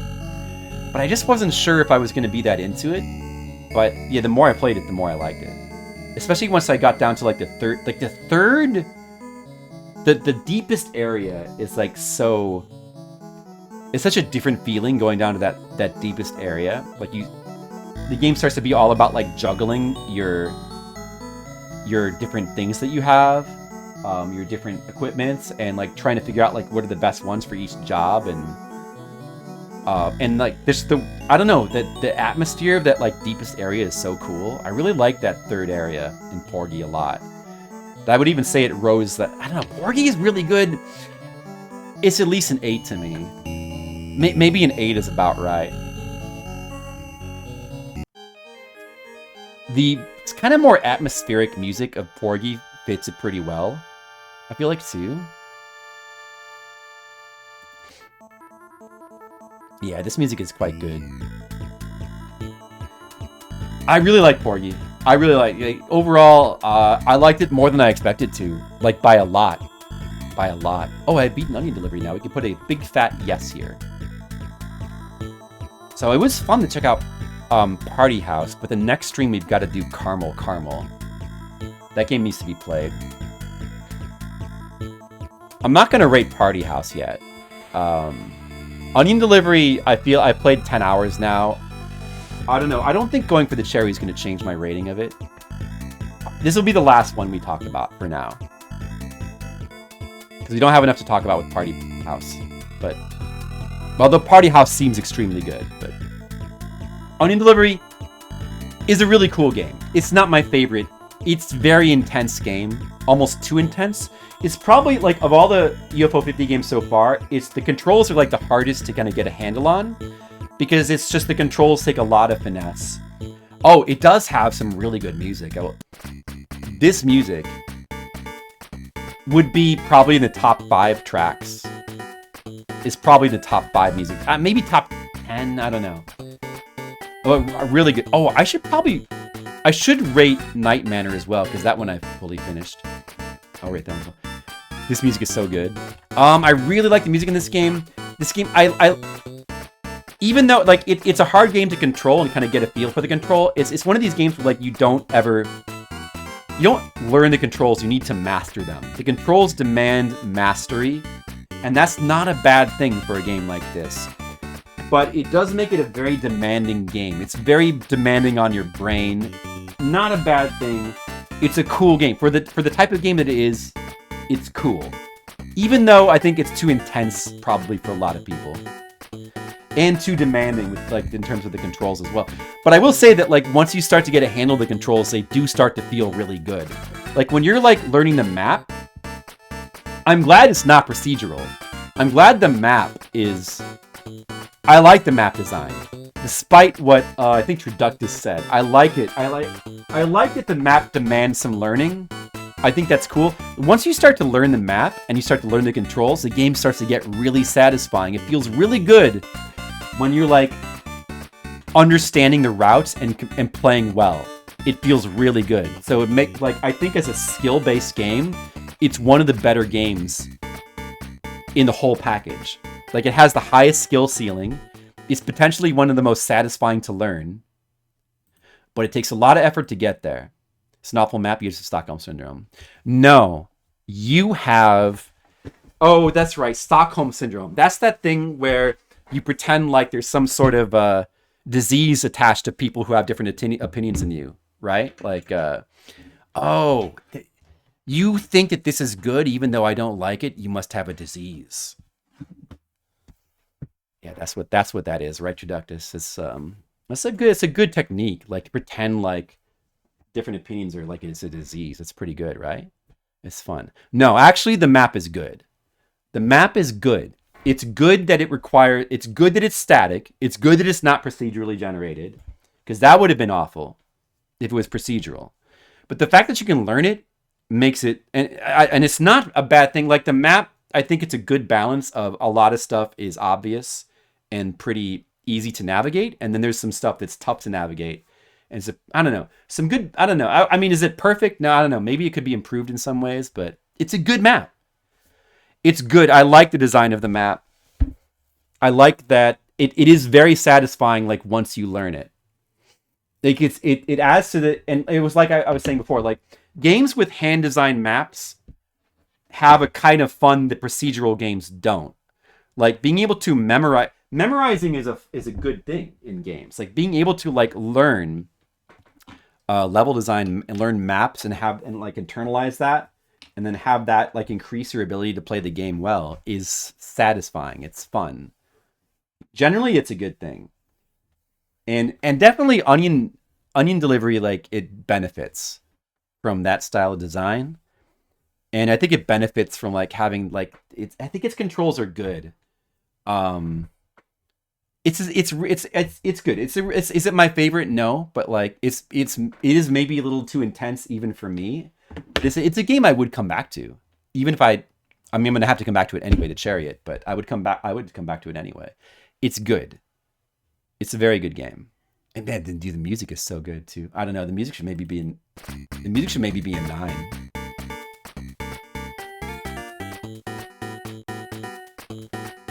The music is so good. I'm gonna give the music a 9. All right, one more game to rate. I'm not gonna. I've only played Caramel a little bit off stream. Party House, I haven't played enough yet. Aside from that, I've only touched these two. Pilot Quest, I was playing it early on, but I haven't touched it lately. I don't know why. I guess I figured that with Pilot Quest, there's plenty of time. I don't have to really. I don't have to play it. Like, I don't know. I kind of want to I kind of almost want to wait and then do it all at once. But I'm not really sure. I should probably go back to Pilot Quest at some point. Generally, right now, I feel pretty positive to it, but I haven't played it enough really to rate it. Now, Night Manor I finished with the cherry. Night Manor is solid. Like, I don't know. I've heard some people, like, say this is one of their favorite. I think it's the kind of game that, like, UFO 50 really benefits to have on here, like an adventure game like this. That's kind of Shadowgate style. I like that it's on here, but it's definitely not my favorite. The serial killer element where the dude is chasing you is a little bit one-dimensional. The puzzles are good. They're well designed, but the soundtrack, I don't know. The soundtrack is cool. It's cool how they're going for, like, more atmospheric, but I don't think it's that strong of a soundtrack. It doesn't have the music could have been a bit more memorable, maybe. Montague, I'm about to stop as well. Hey, but have a good night. I'm actually about done as well. I got to go eat Chinese food very soon. Anyway, Night Manor, it's a cool game that I don't love. I like it. I like it for what it is. It's not my. I prefer, like, ultimately, I probably enjoy Shadowgate the NES, like the NES games like Shadowgate more.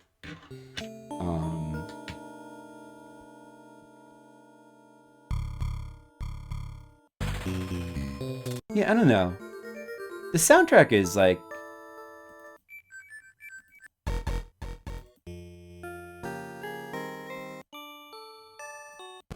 I actually kind of think it's one of the weaker soundtracks, to be honest. I actually kind of think it's one of the weaker... I'm going to give the soundtrack a 5. Maybe that's... I don't know. Maybe it's just me. It's cool for what it is. No, I mean, it's a good game. I just don't necessarily like it more than like the games that inspired it, but I think Night Manor is cool, and I enjoy playing it. So a 7. That's what I don't know. Maybe even a 6, honestly. Yeah, I guess I don't know. Maybe I don't like it as quite as I've heard some people say it's like one of their favorites in the package, but not for me. It might be one of my less. It's very like solidly designed. It's just it doesn't quite. Yeah, I don't know. I did think about it more, but yeah, I guess I want maybe I don't know. Maybe it should be a 7. Maybe it should be a 7. I don't know. I'll think about it and come back to it maybe. Anyway. Oops, the timer's been running, but that's okay because we'll just come back to it and put it to where it should be next time. Just going by the overall in-game timer. All right, that's it. All right, I've now done ratings for like the first 23 games plus Night Manor. I've been meaning to do this. You know. And perhaps we'll try to keep rating them as I play through them. But I will eventually play all 50 games. All 51 games, I should say. And we'll give ratings to all of them. And I'll come back, you know, I'm pretty positive that UFO 50 as a whole deserves double 10s. And I'll think about it. It's going to definitely go into like my top 50 games of all time. But as for like where, I'll have to think about that as well. Think about that once we finished it. All right, guys. I hope you enjoyed watching my stupid rating stream and the Onion Delivery and Party House. Next stream we'll be playing more games. Of course, we'll probably be playing Caramel, and then getting back to Party House. And then I got I want to go back and try to cherry some more stuff like Velgris and Waldorf as well. But for right now, I got to go do Christmas stuff with family. So. Probably should raid somebody. Who do we want to raid? Zofar's playing Christmas Nights into Dreams. That sounds good. Yeah, we're gonna raid him. We're gonna raid Zofar. Make sure he's still. Hey, thanks for watching, Red Mages, Monocule, Mr. Leo, Skittles, everybody else who is here, Traductus. I appreciate it. Oh, dude, we gotta raid Zofar. I love Nights into Dreams. Amazing game. I have not played the Christmas version yet. Maybe I will at some point. Hope you guys all have a good one, and I don't know if I'll be back tomorrow because I got family stuff to do, but I'll be back soon for more UFO 50. Look forward to it. Have a good night. Later. Totally do. I'm like totally on autopilot right now. Just talking about passive. Matzo balls. Hey! We got another raid tonight. It is Flipsider raiding us tonight, my friends. OMG, how are you? Here we go. Flipsider, thank you so much for the raid. Welcome on in, Raiders. I am Zofar, founder of the Animation Archive, Zofar's Domain, and we are playing Christmas Nights into Dreams. And you want Bomb. Thank you so much for the follow and for joining the realm of the domain. Maybe the spiders will like increase my gameplay ability. What were you playing? Maybe they'll climb into my brain and they'll like release some sort of chemical that'll like Flipsider, my brain doesn't work. What were you playing tonight? I'm sure you're playing some fun games. What were you playing? What does Frank get spider power? This game? I might get like a superpower from those spiders, you know? I get an F for Frank. Sounds pretty good, actually. Pyrat grabbed a bunch of bags of coconut maroons. Let's see what happens if we get all 7s. Why are we doubling up the shout out? Oh, lemons! I don't understand. I love shout out, but why do we keep doubling them up? You need that. Oh god. No, we love Flipsider. Flipsider says you're trying to get 50 cherries in UFO 50. Oh, yeah. So